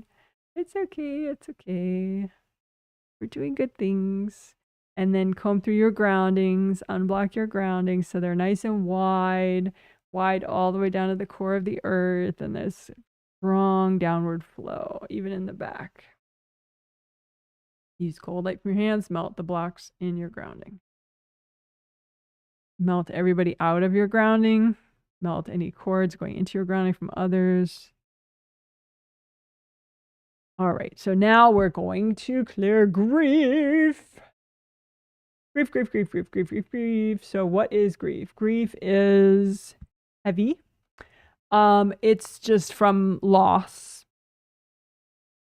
You could have grief around something that you never had, that you wish you had, or something that you had and then you lost, you know, maybe a friend passed away or a pet passed away, whatever, right? And so it is really good to clear grief. And it is really possible, although there are so many people that say, oh, it never gets better, you know, and I know they think they're helping, most of them, but it's actually disinformation. Grief can get better. There's a lot of strategy around grief. The idea is to keep it flowing. If it gets stuck and it's not releasing, then that's really hard. And the people that go around saying, you know, with good intention, the ones that go around saying, oh, it never gets any better, they don't know how to release. They don't know probably about grounding. They don't, you know, they don't know about all this stuff, you know. So, but you know, so let's do it. So just comb through everywhere. Your auras, your physical body, your astral body, both your groundings. And let the grief start to release all the way down to the core of the earth. Because ironically, you feel it less when it's releasing. Like you would think, you know, releasing it's going to make you so aware of it. But it's like very subtle if it's releasing. Okay, so now you got your downward flow. So we're going to do, you know, sort of a mass clearing. Just pile grief baggage out in front of you. And it can be like 20 feet out in front of you if you're nervous about feeling it. It doesn't have to be, but you know. So pile out your grief baggage out in front of you. And we're going to do piles, right? So what's healthy and gentle to clear right now? And then what's like way too much to work on today, you know, or at the moment, right? So separate out your piles just with your intention, you know. So this is healthy and gentle for right now. This is way too much to deal with right now. And say, angels, can you double check my sorting here? So that, you know, this is healthy and gentle. This is way too much for right now. You know, whichever side is which, you know, but, you know, have your angels double check. Deep breath while your angels do their awesome discernment. And then you can say, angels, can you please give me really good angel storage for all the stuff that's too much to clear right now? Just take a deep breath while they just help store it away. Some of it will get stored in your auras and chakras, but in a nice, ideal way. And some of it, your angels will temporarily take away until you're ready to deal with it. Okay, so then now only the grief that is healthy and gentle to clear at this moment is what's out in front of you in piles. So you can say, angels, can you recycle any invasive beings hooked into this junk? And take a deep breath. A little stretch while you're waiting for your angels. So then now there are no more invasive beings in it making drama. So just melt away the people, though. You can have a lot of people cording into your grief. So just melt those cords from those people, wash everybody out of the grief. Because ideally you want to get everybody out before you blow it up or melt it fully. So that way they don't feel the shift so much if you get them out first. And that's better because you don't want backlash. So get them out first, get everybody out, get yourself out even out of these blocks. Because then it's like really cool. They sort of self-melt after that.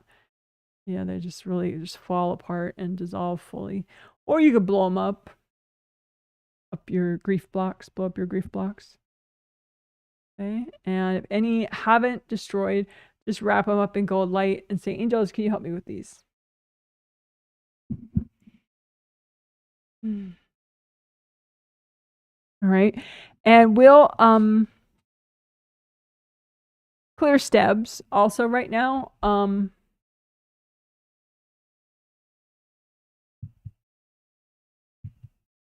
So STEBs are just, more energy blocks. But it could be because of what I was talking about, that there are some blocks that are triggered that still haven't cleared. And that's why I call them stubborn and they still haven't cleared.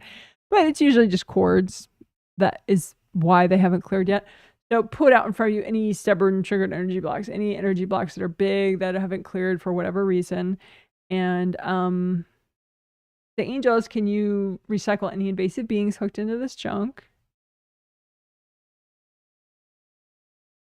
And then you can bring up red earth energy, soak them in red earth energy, melt cords from people going into these blocks, melt yourself out of these blocks. And then just let the blocks dissolve fully, or you can blow them up. And if you have any left over, just wrap them up in gold light. Give them to your angels. Angels, can you help me with these?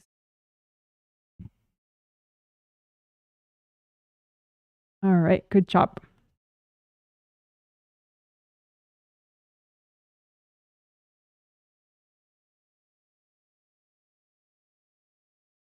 Double check your grounding. Because again, like I said, with grief and with abuse energy, being able to release is really important, right? So double check your groundings. A nice big wide groundings all the way down to the core of the earth. Comb through them all the way down. Make sure there's no traffic jam. Because all this stuff only feels crappy if it can't release. So it's really important to release.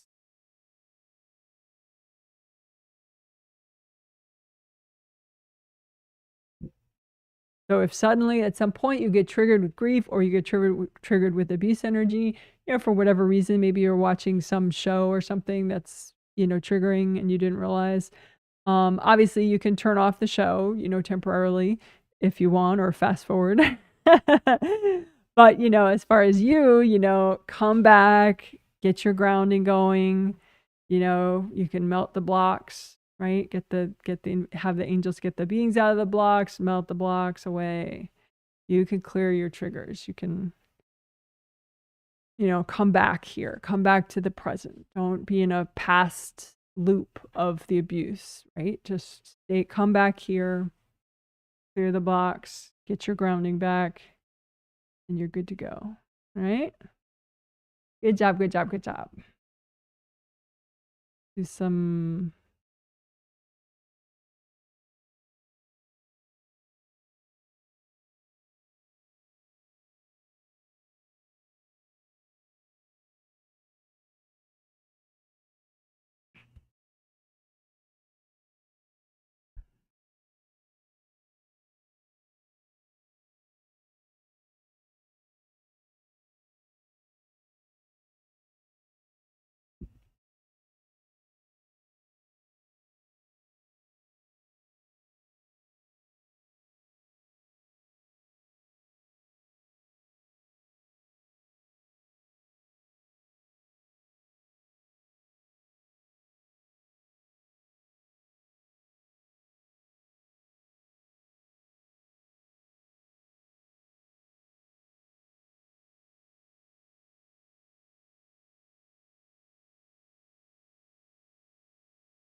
Okay, so these are some nasturtium leaves from my garden.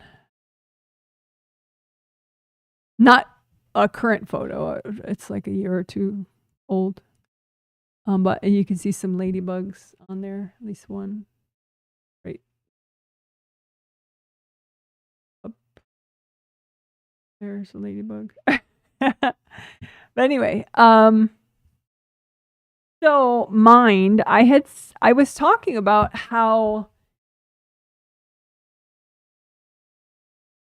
processing days, having a processing day is like where you're just not very productive.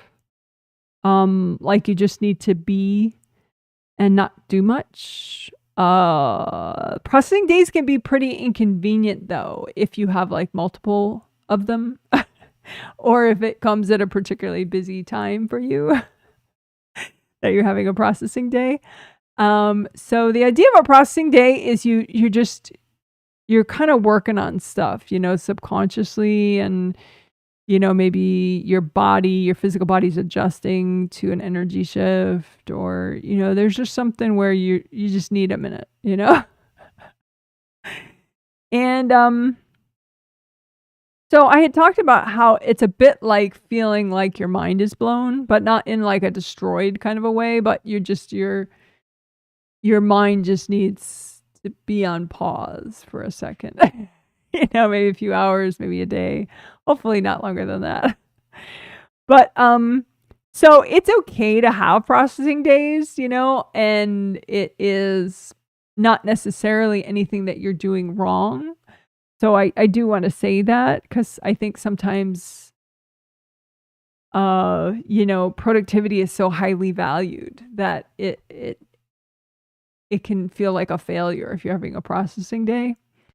But if you have too many of them, or it's a particularly busy time for you, it could be useful to learn how to process in a much more quick way so that it doesn't take hours or a day or longer, right? So that's what we're going to do, is help you to process more quickly. And we're going to do that with the mind garden technique. So we're going to do it. All right. So imagine a garden that represents your mind, and have it be, you can think of it as two gardens that are joined, or one garden that just has two sections. But either way, they're connected and energy can flow in between your gardens. And one is for your subconscious mind and one is for your conscious mind. And there is a barrier in between, but it's a flowy barrier. You could make it blue, you could make it gold. Blue for the mind is not, is reasonable. Fifth chakra is, like a medium or light blue is a good color for the fifth chakra, throat chakra, which has to do with peace of mind, inner thoughts, communication with others. So fifth chakra. So it could be blue, it could be gold, it could be blue and gold. But the idea is flowy, a flowy barrier in between your subconscious garden and your subconscious mind garden and conscious mind garden. And you want to wash everybody out of your mind gardens, right? Your mind should only be for you. They have their own mind, you have your mind. You don't need anyone controlling your mind. So even if you really you like somebody, they're like a good part of your life, having your own mind is important, I would say. So just wash everybody out of your mind gardens, wash everybody out of your mind barrier, right? Because sometimes people can cord the mind barrier. Maybe they think they're helping, or they have so many fears that they become controlling. So just check out that flowy barrier and just make sure nobody's cording it, nobody's in it. And check out both gardens, make sure it's just for you.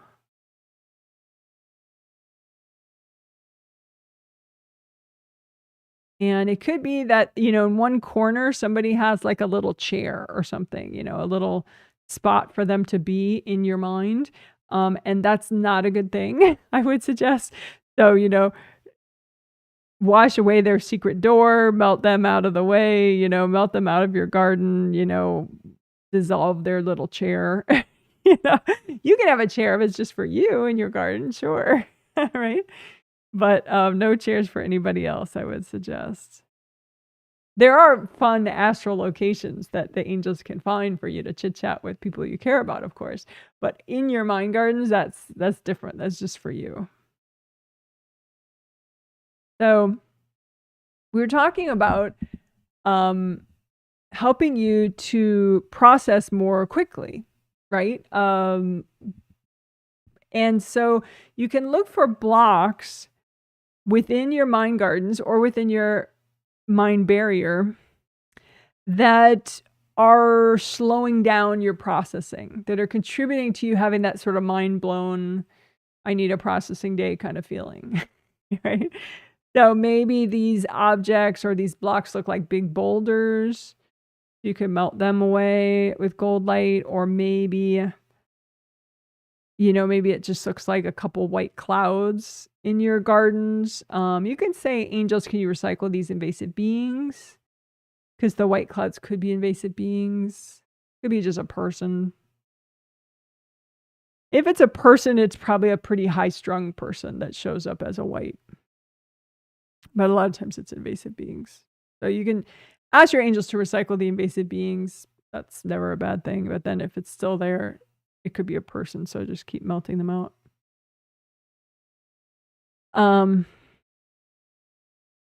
But again, what is contributing to you having sort of a mind blown kind of a feeling?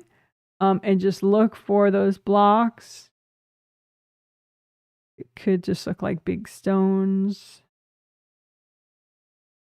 And just melt them away.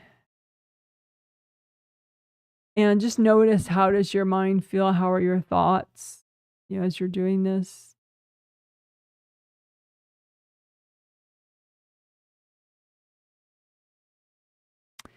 And notice like a more significant block that's contributing to you sort of having that mind blown processing day kind of feeling.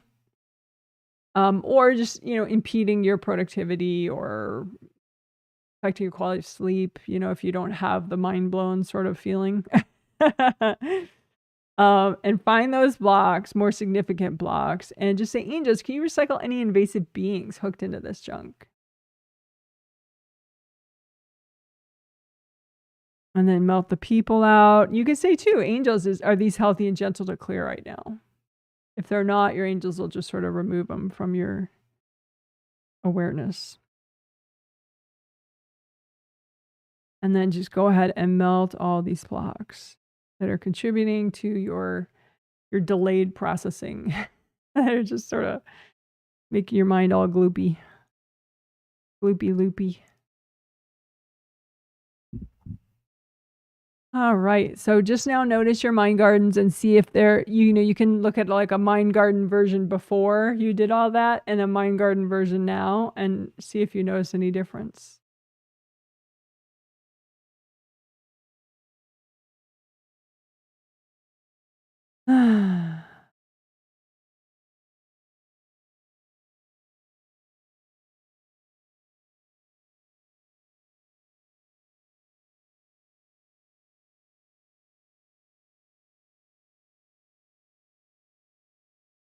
You might have fake angels in your mind gardens. Like, fake angels are just invasive beings that pretend to be angels.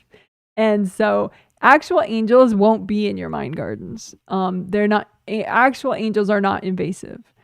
But fake angels can definitely be in your mind garden. So you can just say, you have to worry like, oh, I'm not sure, Janet. I don't know. Just say, angels, can you recycle any fake angels that are in my mind garden? Mind gardens. And just take some deep breaths while they do that.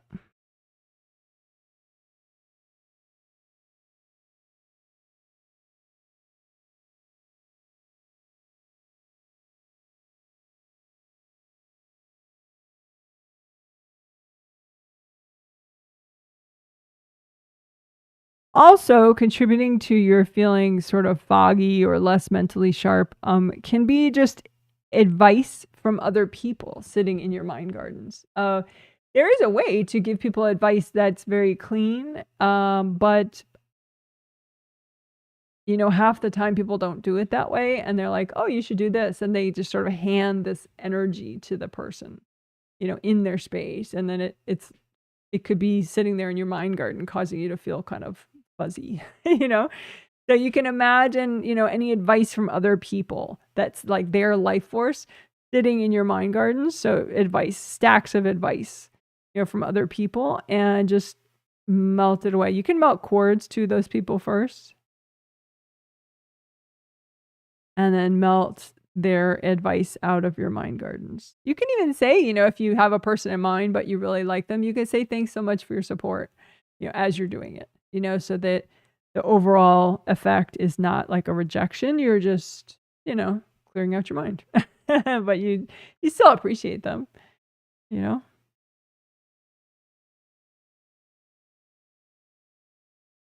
Let's see, what else?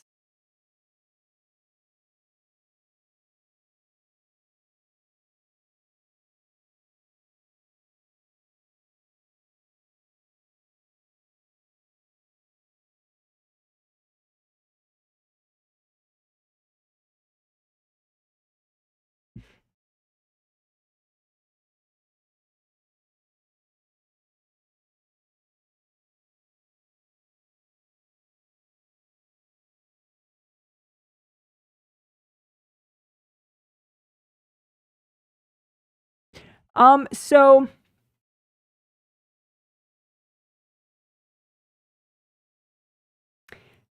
there's this taboo. Like, taboo is like a word that implies that, it's like not allowed, like, and it's typically like a culturally agreed upon thing or a socially agreed upon thing. So you can have sort of like a blanket thrown over either your conscious mind or your subconscious mind gardens, or both, that is like a taboo, like suppression of your own mind. And it could be from a past life when you were around people that were very like sort of repressed, and so it was very important for them for everybody to have the same mental cognitive limitations that they did, like to think that certain things are right and certain things are very wrong, and so it can really get in the way and give you that sort of foggy headed feeling of that you're just not functioning at your best. So you go ahead and look, we can call it a taboo blanket, that just sort of suppresses the whole garden or one half or the other. Just look for any taboo blankets that you have from other people, from other organizations, and just go ahead and you can say, angels, can you recycle any invasive beings hooked into this junk? And then wash the people out of these taboo blankets.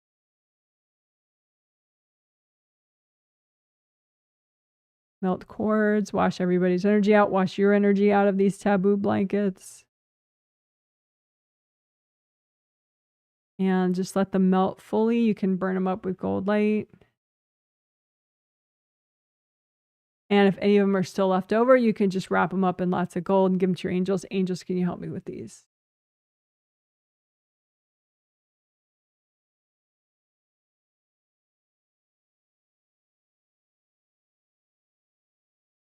Because you want to be able to have clear communication with your angels and your higher self so that you can decide for yourself, what is appropriate, what is ethical, aligning with your beliefs, as opposed to, some old taboo blanket from somebody in a past life of yours, getting in the way. That's no fun. All right. I'm going to look one more time, see what else we could do with the mind garden.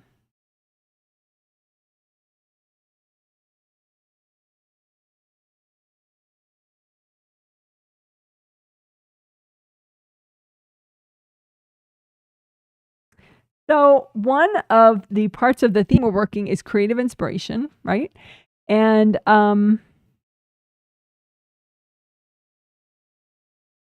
you can have other people's energy in your mind, leading you away from creativity. You know, like, you know how they say, well, one side of the brain is, you know, rational and the other side is creative or something. So you want to be able to switch and have both, right? But there can be people in your space, you know, in your mind garden, their energy, their rules, their restrictions can be in your mind, trying to set you one way or the other. You know, like, oh, you must be rational, or oh, only creativity counts, or, you know, whatever. So look for any rules or restrictions from other people in your mind. And you can imagine them like big stone tablets or big rocks, however you want to see it. So it's rules and restrictions from other people in your mind gardens. And just say, angels, can you recycle any invasive beings hooked into this stuff?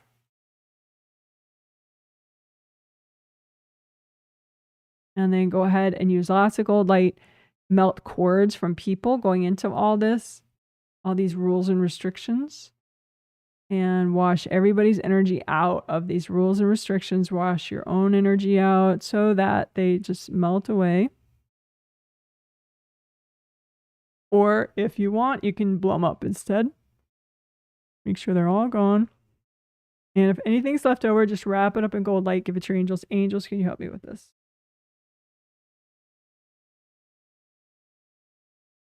All right, good job. Woohoo! So let's celebrate with the butterflies. Yay, good job, good job, good job.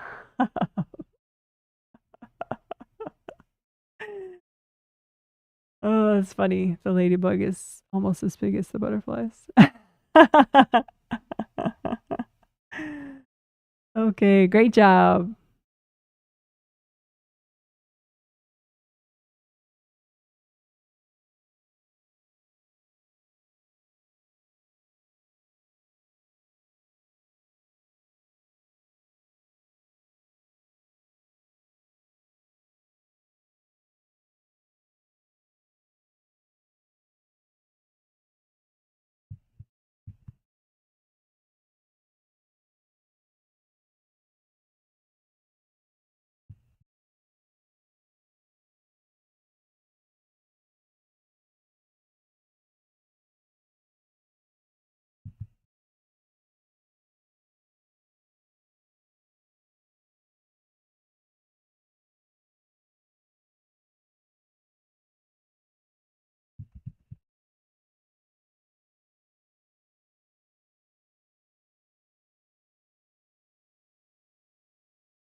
Okay, so we're going to wrap up now.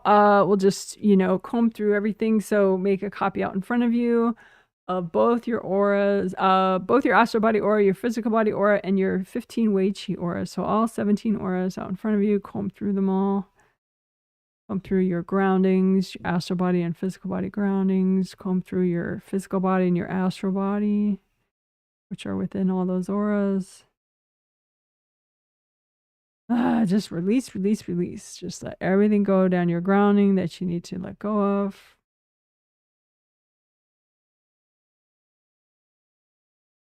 Unblock your receiving zones, above and below, front and back.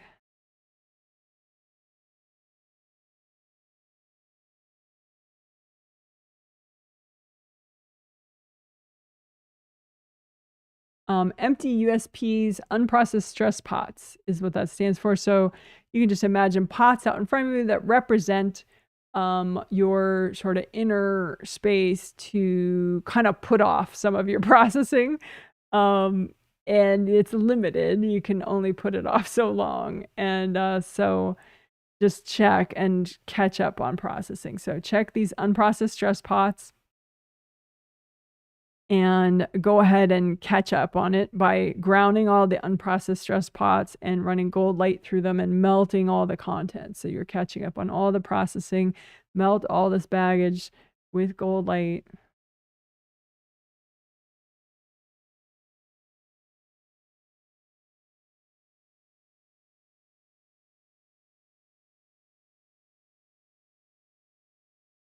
And if some of it's not melting, just uncord people from your unprocessed stress pots. Alrighty, so now they're all empty. You can just destroy the image, just so now you know you're ready for anything. What else? Just check your chakra alignment. Check your creative rings, relax the flaps. Chakras, let your chakras be flowing, relax flaps, melt the cords going into your major chakras.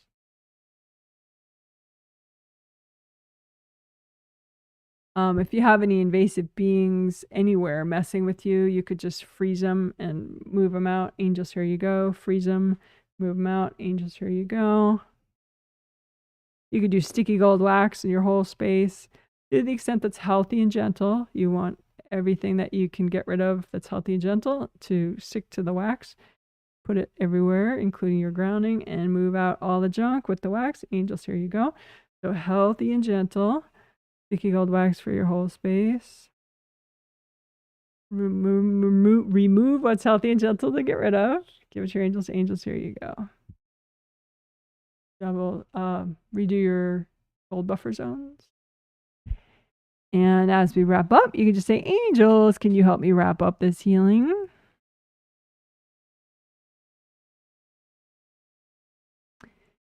And angels, can you please help me to listen to angel advice better? Angels, can you please help me to hear my inner wisdom more clearly?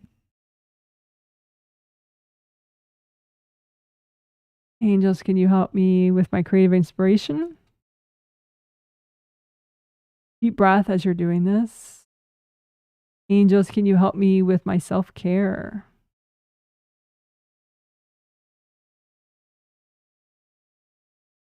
And if you have some other issue that's especially important to you right now, you can just take a second and ask your angels for help with it.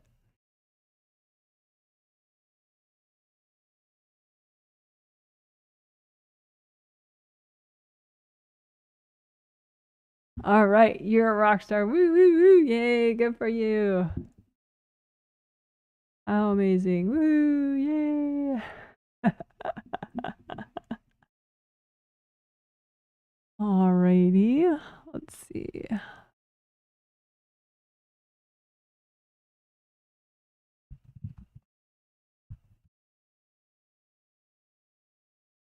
Okay, so we're going to take a bathroom and stretch break. And so we'll be back soon. I'll be back soon. I'll turn off the camera for my bathroom break. And then my stretch break, you'll be able to see, but it's nothing exciting. It's not a guided stretching. You can do your own stretching. Do what is gentle for you. Be right back. I guess really it's the bathroom break that I'm going to get rid of the camera for. So I'll just, that way you're not looking at an empty chair. That's kind of weird. The bathroom break, be right back. And I'll get rid of the camera for a second. When I come back, I'm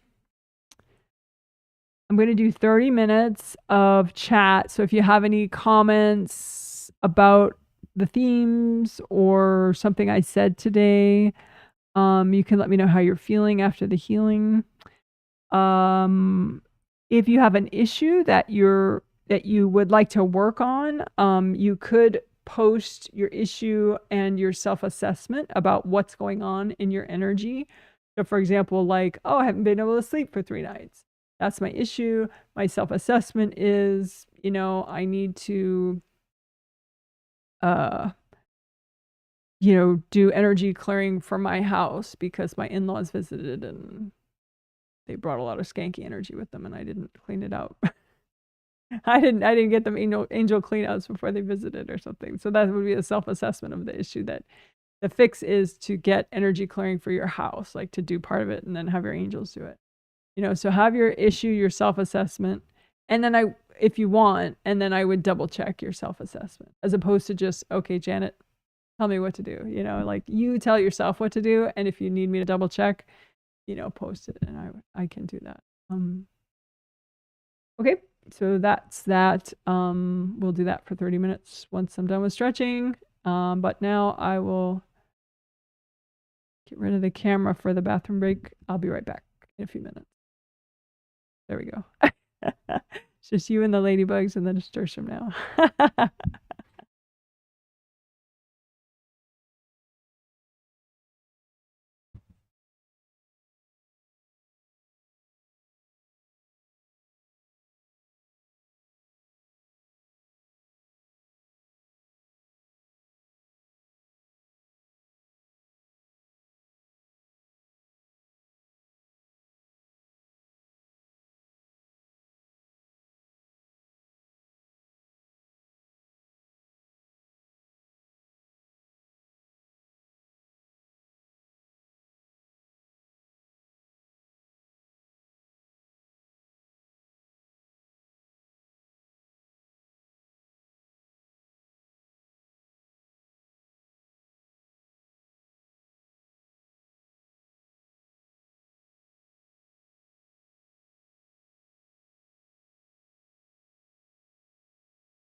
Okay, so now I'm just going to stretch for a minute, and you could too if you want. Pick your own stretches that are healthy and gentle for you.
Okie doke.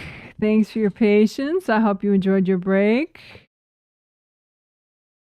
All right, so I'm going to read through comments. I'm going to set my little timer for 30 minutes because I have no sense of time otherwise. I barely have a sense of time when I'm using a timer. But that's okay. All right. So I'm looking for chat comments that I haven't gotten to yet. Someone says, thanks, Janet. Waking up a lot at night with invasive energy. Self-assessment is coworker. You mentioned their name, that they're triggered. Did angel assisted conflict flowers with that person, which is a technique. There's a short video walking people through that. AA stands for angel assisted conflict flowers. You can find that in the short video playlist, which is featured on my YouTube channel page. It's a short video. Anyway, so you did conflict flowers, melted the floor. Oh yeah, the invasive people room, melt floor. Tree trunk, a little helpful. Any other angel advice? Okay, well, so I want to back up and because it's like there were several conclusions along the way. So you're waking up at night with invasive energy. That's the issue. And your self-assessment is this well, you're actually your issue has a self-assessment right in it because you're saying you're waking up a lot at night because of invasive energy. So I want to double check that too, you know, because sometimes you really get off anyone can get off track if they have an assumption as true without double checking it, you know. So the question is, are you waking up a lot at night because of invasive energy in your space?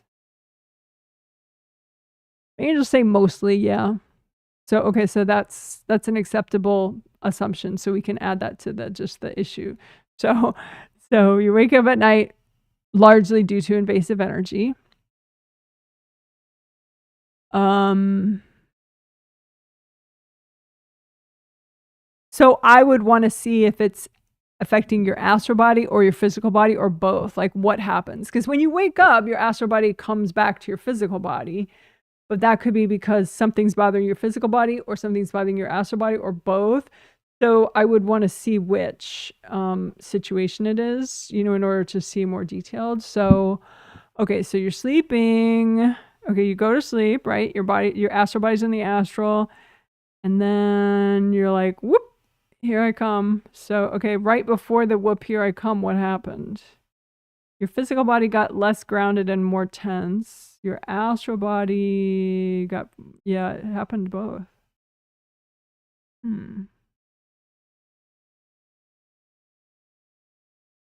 Oh, interesting. Because if you're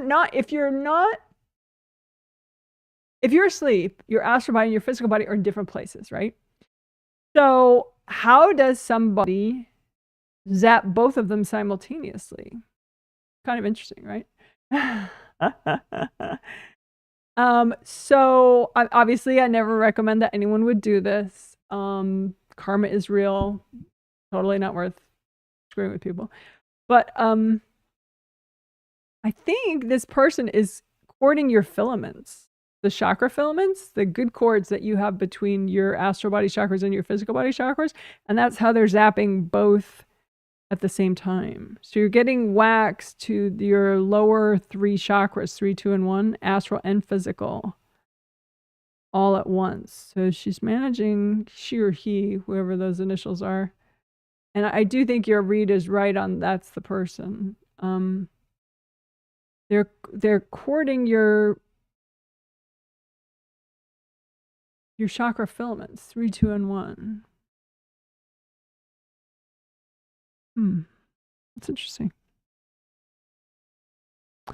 So the question is, do you have devices or something? Yeah, you have some devices. You have like clampy devices on those that were there already. So that's how it's so easy for them to cord. So I would just say, go through your chakra filaments, imagine them like 7 astral, 7 physical, both sets of 7 chakras, and then the good cords that you have between each, and just get rid of any hard objects, any damage, any leaks, any blocks.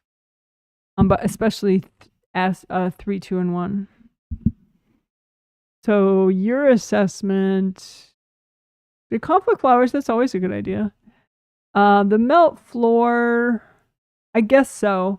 But the invasive people room, melt floor, that'll help if there's baggage that lets them in. But if it's just these hard devices causing damage in your, the hard devices and the damage wouldn't really be impacted by that, wouldn't really be addressed by that invasive people room melt floor technique.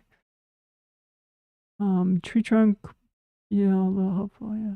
Yeah, so I would just say, yeah, repair and get rid of devices on your chakra filaments. Interesting. Interesting issue. Someone gives cute little emojis, thank you. I'm mentioning your name, hello. Someone says hi from Frankfort, Illinois, 63 and rainy. Well, hello to you.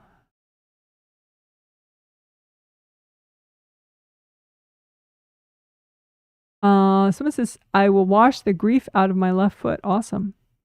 Interesting thing too with feet and legs and ankles. And I mean, it could be any body part too, but I tend to notice it a lot with feet for some reason.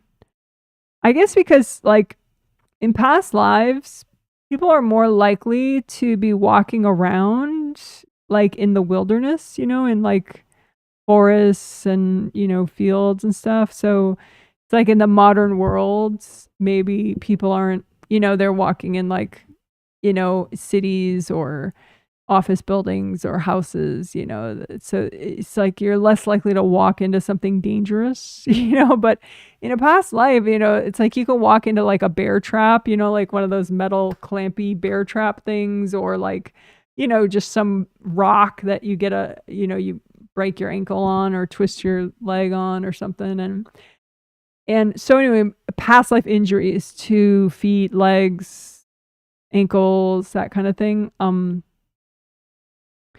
What comes through to future lifetimes is not the injury itself, but if you have a lot of emotional baggage around that injury, it tends to stay in that part of your body, and then that emotional baggage comes with you into the next life. So that's how you could get an injury, or like a weaker part of your body in the same part of your body for like several lifetimes until you clear that emotional baggage. So like someone could have stepped in a bear trap in their last life and got so furious about it and so frustrated because, especially because in past lives, wound treatment may not have been good in the culture that you were in. Some past lives, you might have had a culture that was like really good with that kind of thing. So you didn't die of infection or something, but maybe you had to walk on, makeshift crutches your whole life or whatever, but so people can get really stuck like with frustration and stuff about that. So it's if something is fatal, the fact that you died doesn't get you stuck in a future life. But if like it's not fatal, or like you're, you say you live for a week and you're like completely pissed off that entire week, that emotional frustration that stays with you. So yeah, so I would check your feet for past life injury drama. Usually it's your own. You could have a past life relative that put a lot of their energy into that part of your body. Maybe they accidentally injured your foot, so you have their guilt all over your foot, But yeah, it's generally like your baggage or somebody else's baggage around that body part because of a past life injury situation. I see that a lot. So food for thought. Add that to your thing that you explore as far as your foot. Someone says, thank you, Janet. You're very welcome. I do 5 of these live streams every month. You could purchase a set of healing so that I'm healing you as along with the other people. But you could not purchase anything and just watch and heal yourself. That's fine too.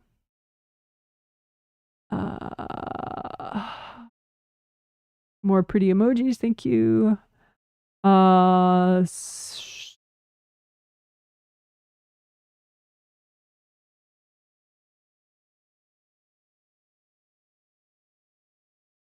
Had to scroll down and then I lost my place. Hold on.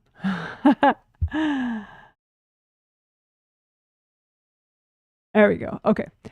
I alchemize anger into my creativity. It used to get me down and frustrated, and now it recharges my work, but I don't recommend that for everyone. Think that takes a lot of work.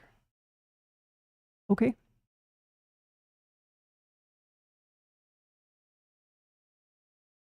Sounds a little complicated. I mean, if there's, yeah, let's leave it at that. Okay. Cute emojis. A word I don't understand.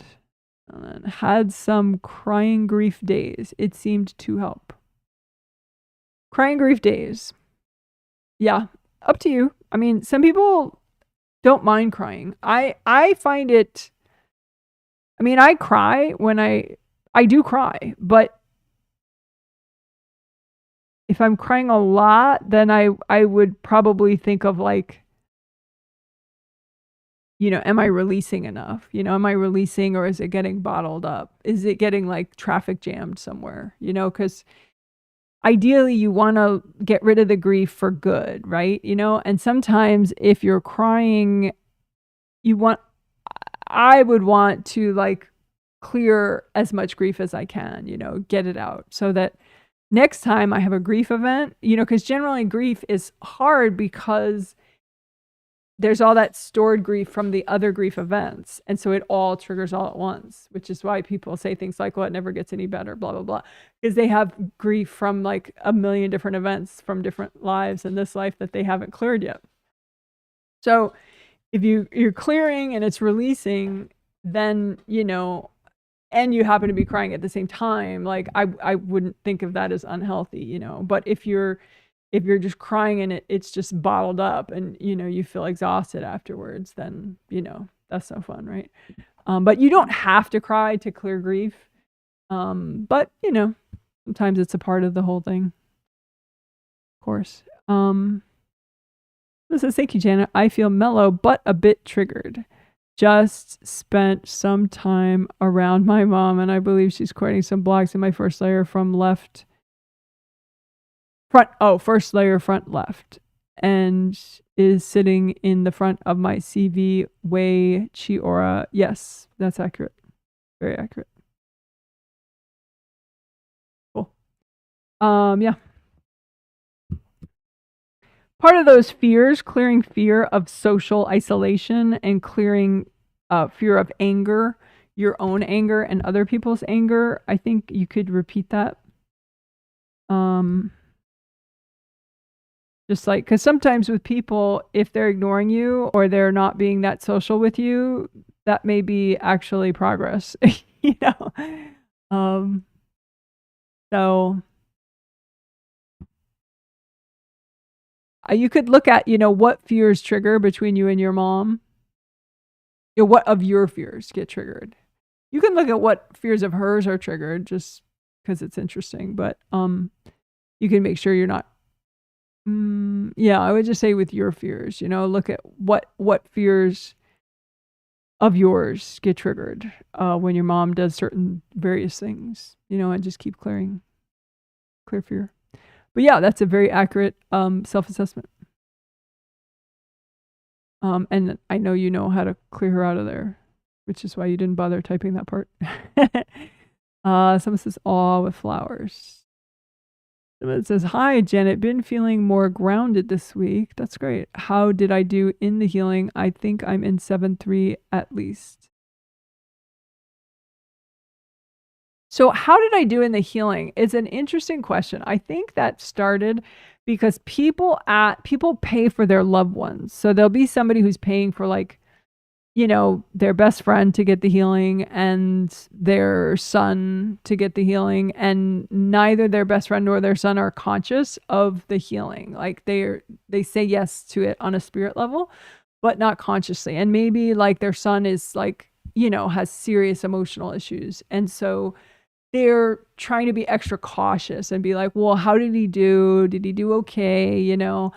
And these people don't know consciously about the healing. So it's like not an illogical question to ask. You know what I mean? Like, how did they do? Or like say somebody is, you know, they'll have some sort of an illness that affects their mind, you know, like a loved one, and they don't know about the healing. So, you know, they just want to double check, you know, and hear that they did fine. But I mean, but if you're watching consciously and, you know, you've meditated and you want to change, like there's really no way you're not going to do okay with the healing. Like it's not really a thing, you know? So the question doesn't exactly make sense. I mean, I didn't realize like that's why people ask it, because they hear other people saying, well, how did my son do? But their son is, you know, maybe suicidal, or their son is, you know, he definitely doesn't know about the healing, or you know what I mean? But anyway, okay. So the thing about, are you in 7 through 3 at least, or you think you are, so that's your self-assessment. That I can double check. Yeah, definitely. Yeah, I think 7 through 3 is accurate. So the question is, you know, then you could ask, well, what you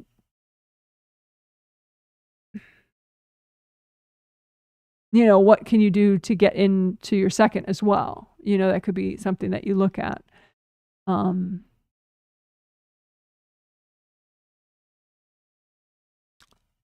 But yeah, I agree with your self-assessment that you are much more here, and more peaceful.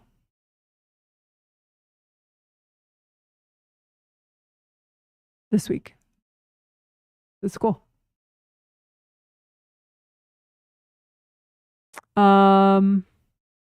It says, hey, Janet, I have been working the hell out of the new invasive people room exercise. That's a fun one. Yeah.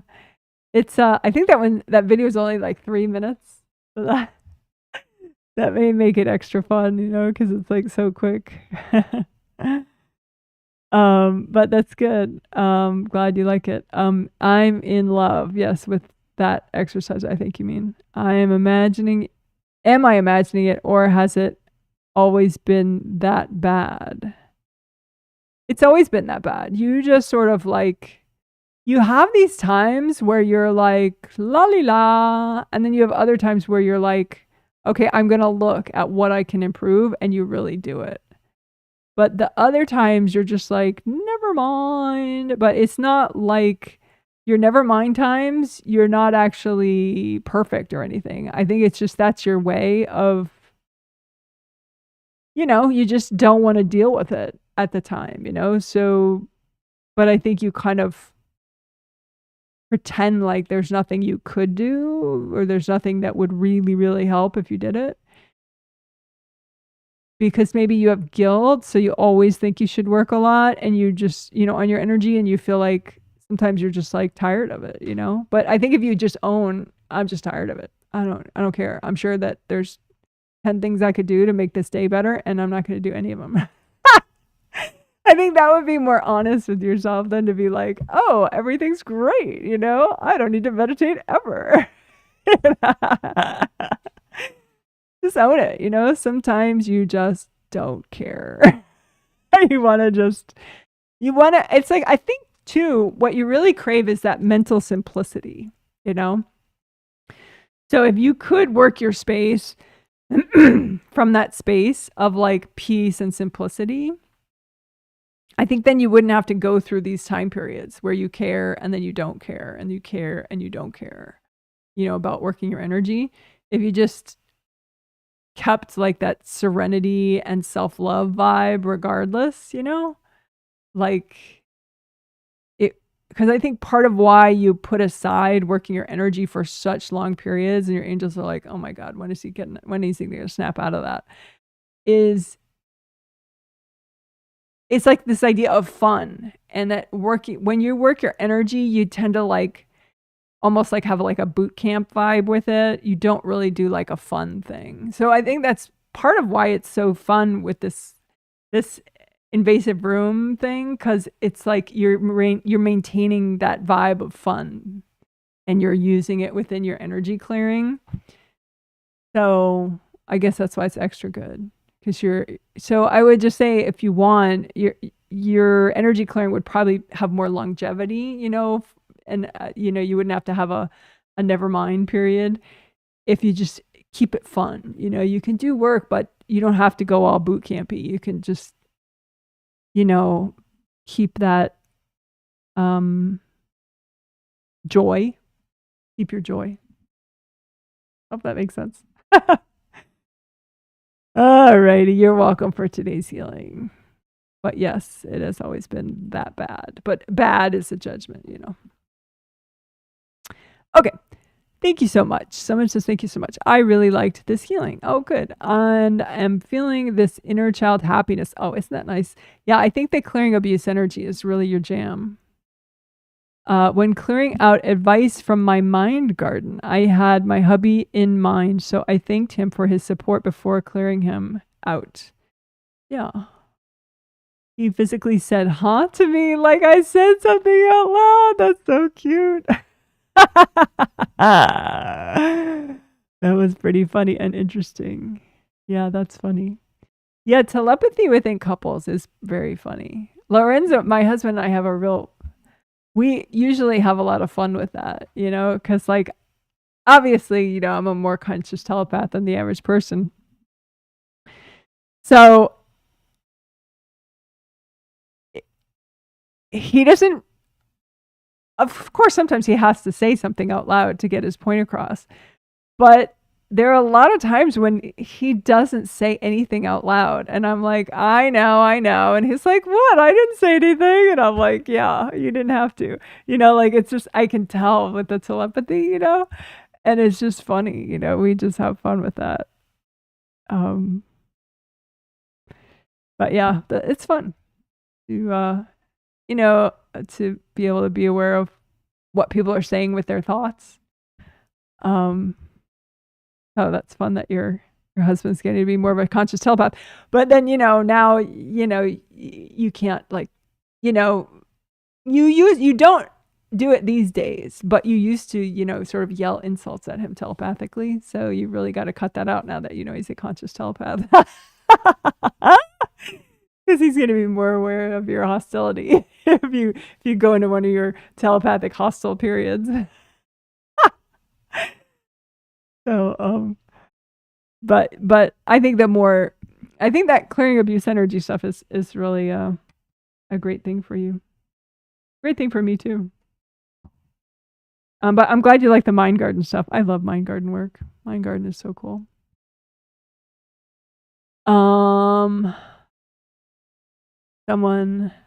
Maybe that was during the stretching. Break time. Yes. Thank you. Hello from Chicago, Janet. Hello to you. That is so real. Oh, about my feedback about when you take time off from working your energy and then you kind of lie to yourself and say, well, it's because I'm perfect already. Just take time off on purpose if you want, but you don't have to pretend you're perfect. Nobody has to be perfect. Perfection is not required. Life is about learning and experiences, not about perfection. All right. And someone says, it does make sense. I will work on being more fun with it, meaning your energy work. That's so true. I get, oh my God, why do people have to F with my energy every day? And then I overthink it and just let it be that way. Ha ha ha. Yeah, don't get victimy about your self-awareness. Just when you do that, that's when you're viewing from your fourth, from like stuck energy in your fourth or stuck energy in your fourth layer, like, oh, why is it? Yeah, that's no fun. So if you see from here, then you can, it's just like more peaceful and calm, and you're like, yeah, get people out. Cool. That's just more chill, peaceful. Peace is good. All right. So I guess we could wrap this up. We can end with, I guess, just my website address. For those of you that I've never worked with before, you can go ahead and work with me, like purchase a set of healings if you want. There's no, like, it's not just for perfect people. Not just for rich people either. There's sliding scale fees. Got to make it very affordable. So there's that. What else? Should we end with some kitten therapy?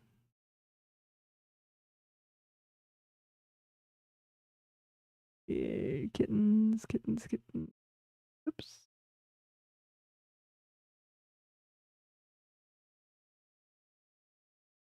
There we go. Oops. Don't want to poke the kittens. There we go.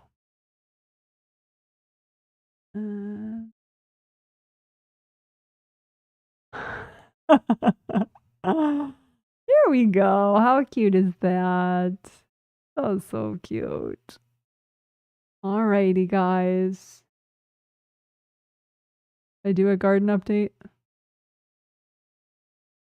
Nah. Not much to report. I've been busy with work. All right. Well, I hope that you have a great rest of April. And great rest of the day. Whatever's, great morning, afternoon, evening, whatever's next for you. You guys are awesome. Take care. And remember, this is a long live stream, but you don't have to do the whole darn thing over again. You could, but totally optional. You could pick a little section within a day. There'll be little chapters. So, or you can use that little short video playlist that is featured on my YouTube channel. Lots of teeny weeny little options for you. Let's see. Where's my confetti? Oh, here we go. Thank you, Janet. Have a great day. Thank you, Janet. You're welcome. You're welcome. Yay. All right. You guys are amazing. Woohoo. Confetti for you. Yay. All right. Bye.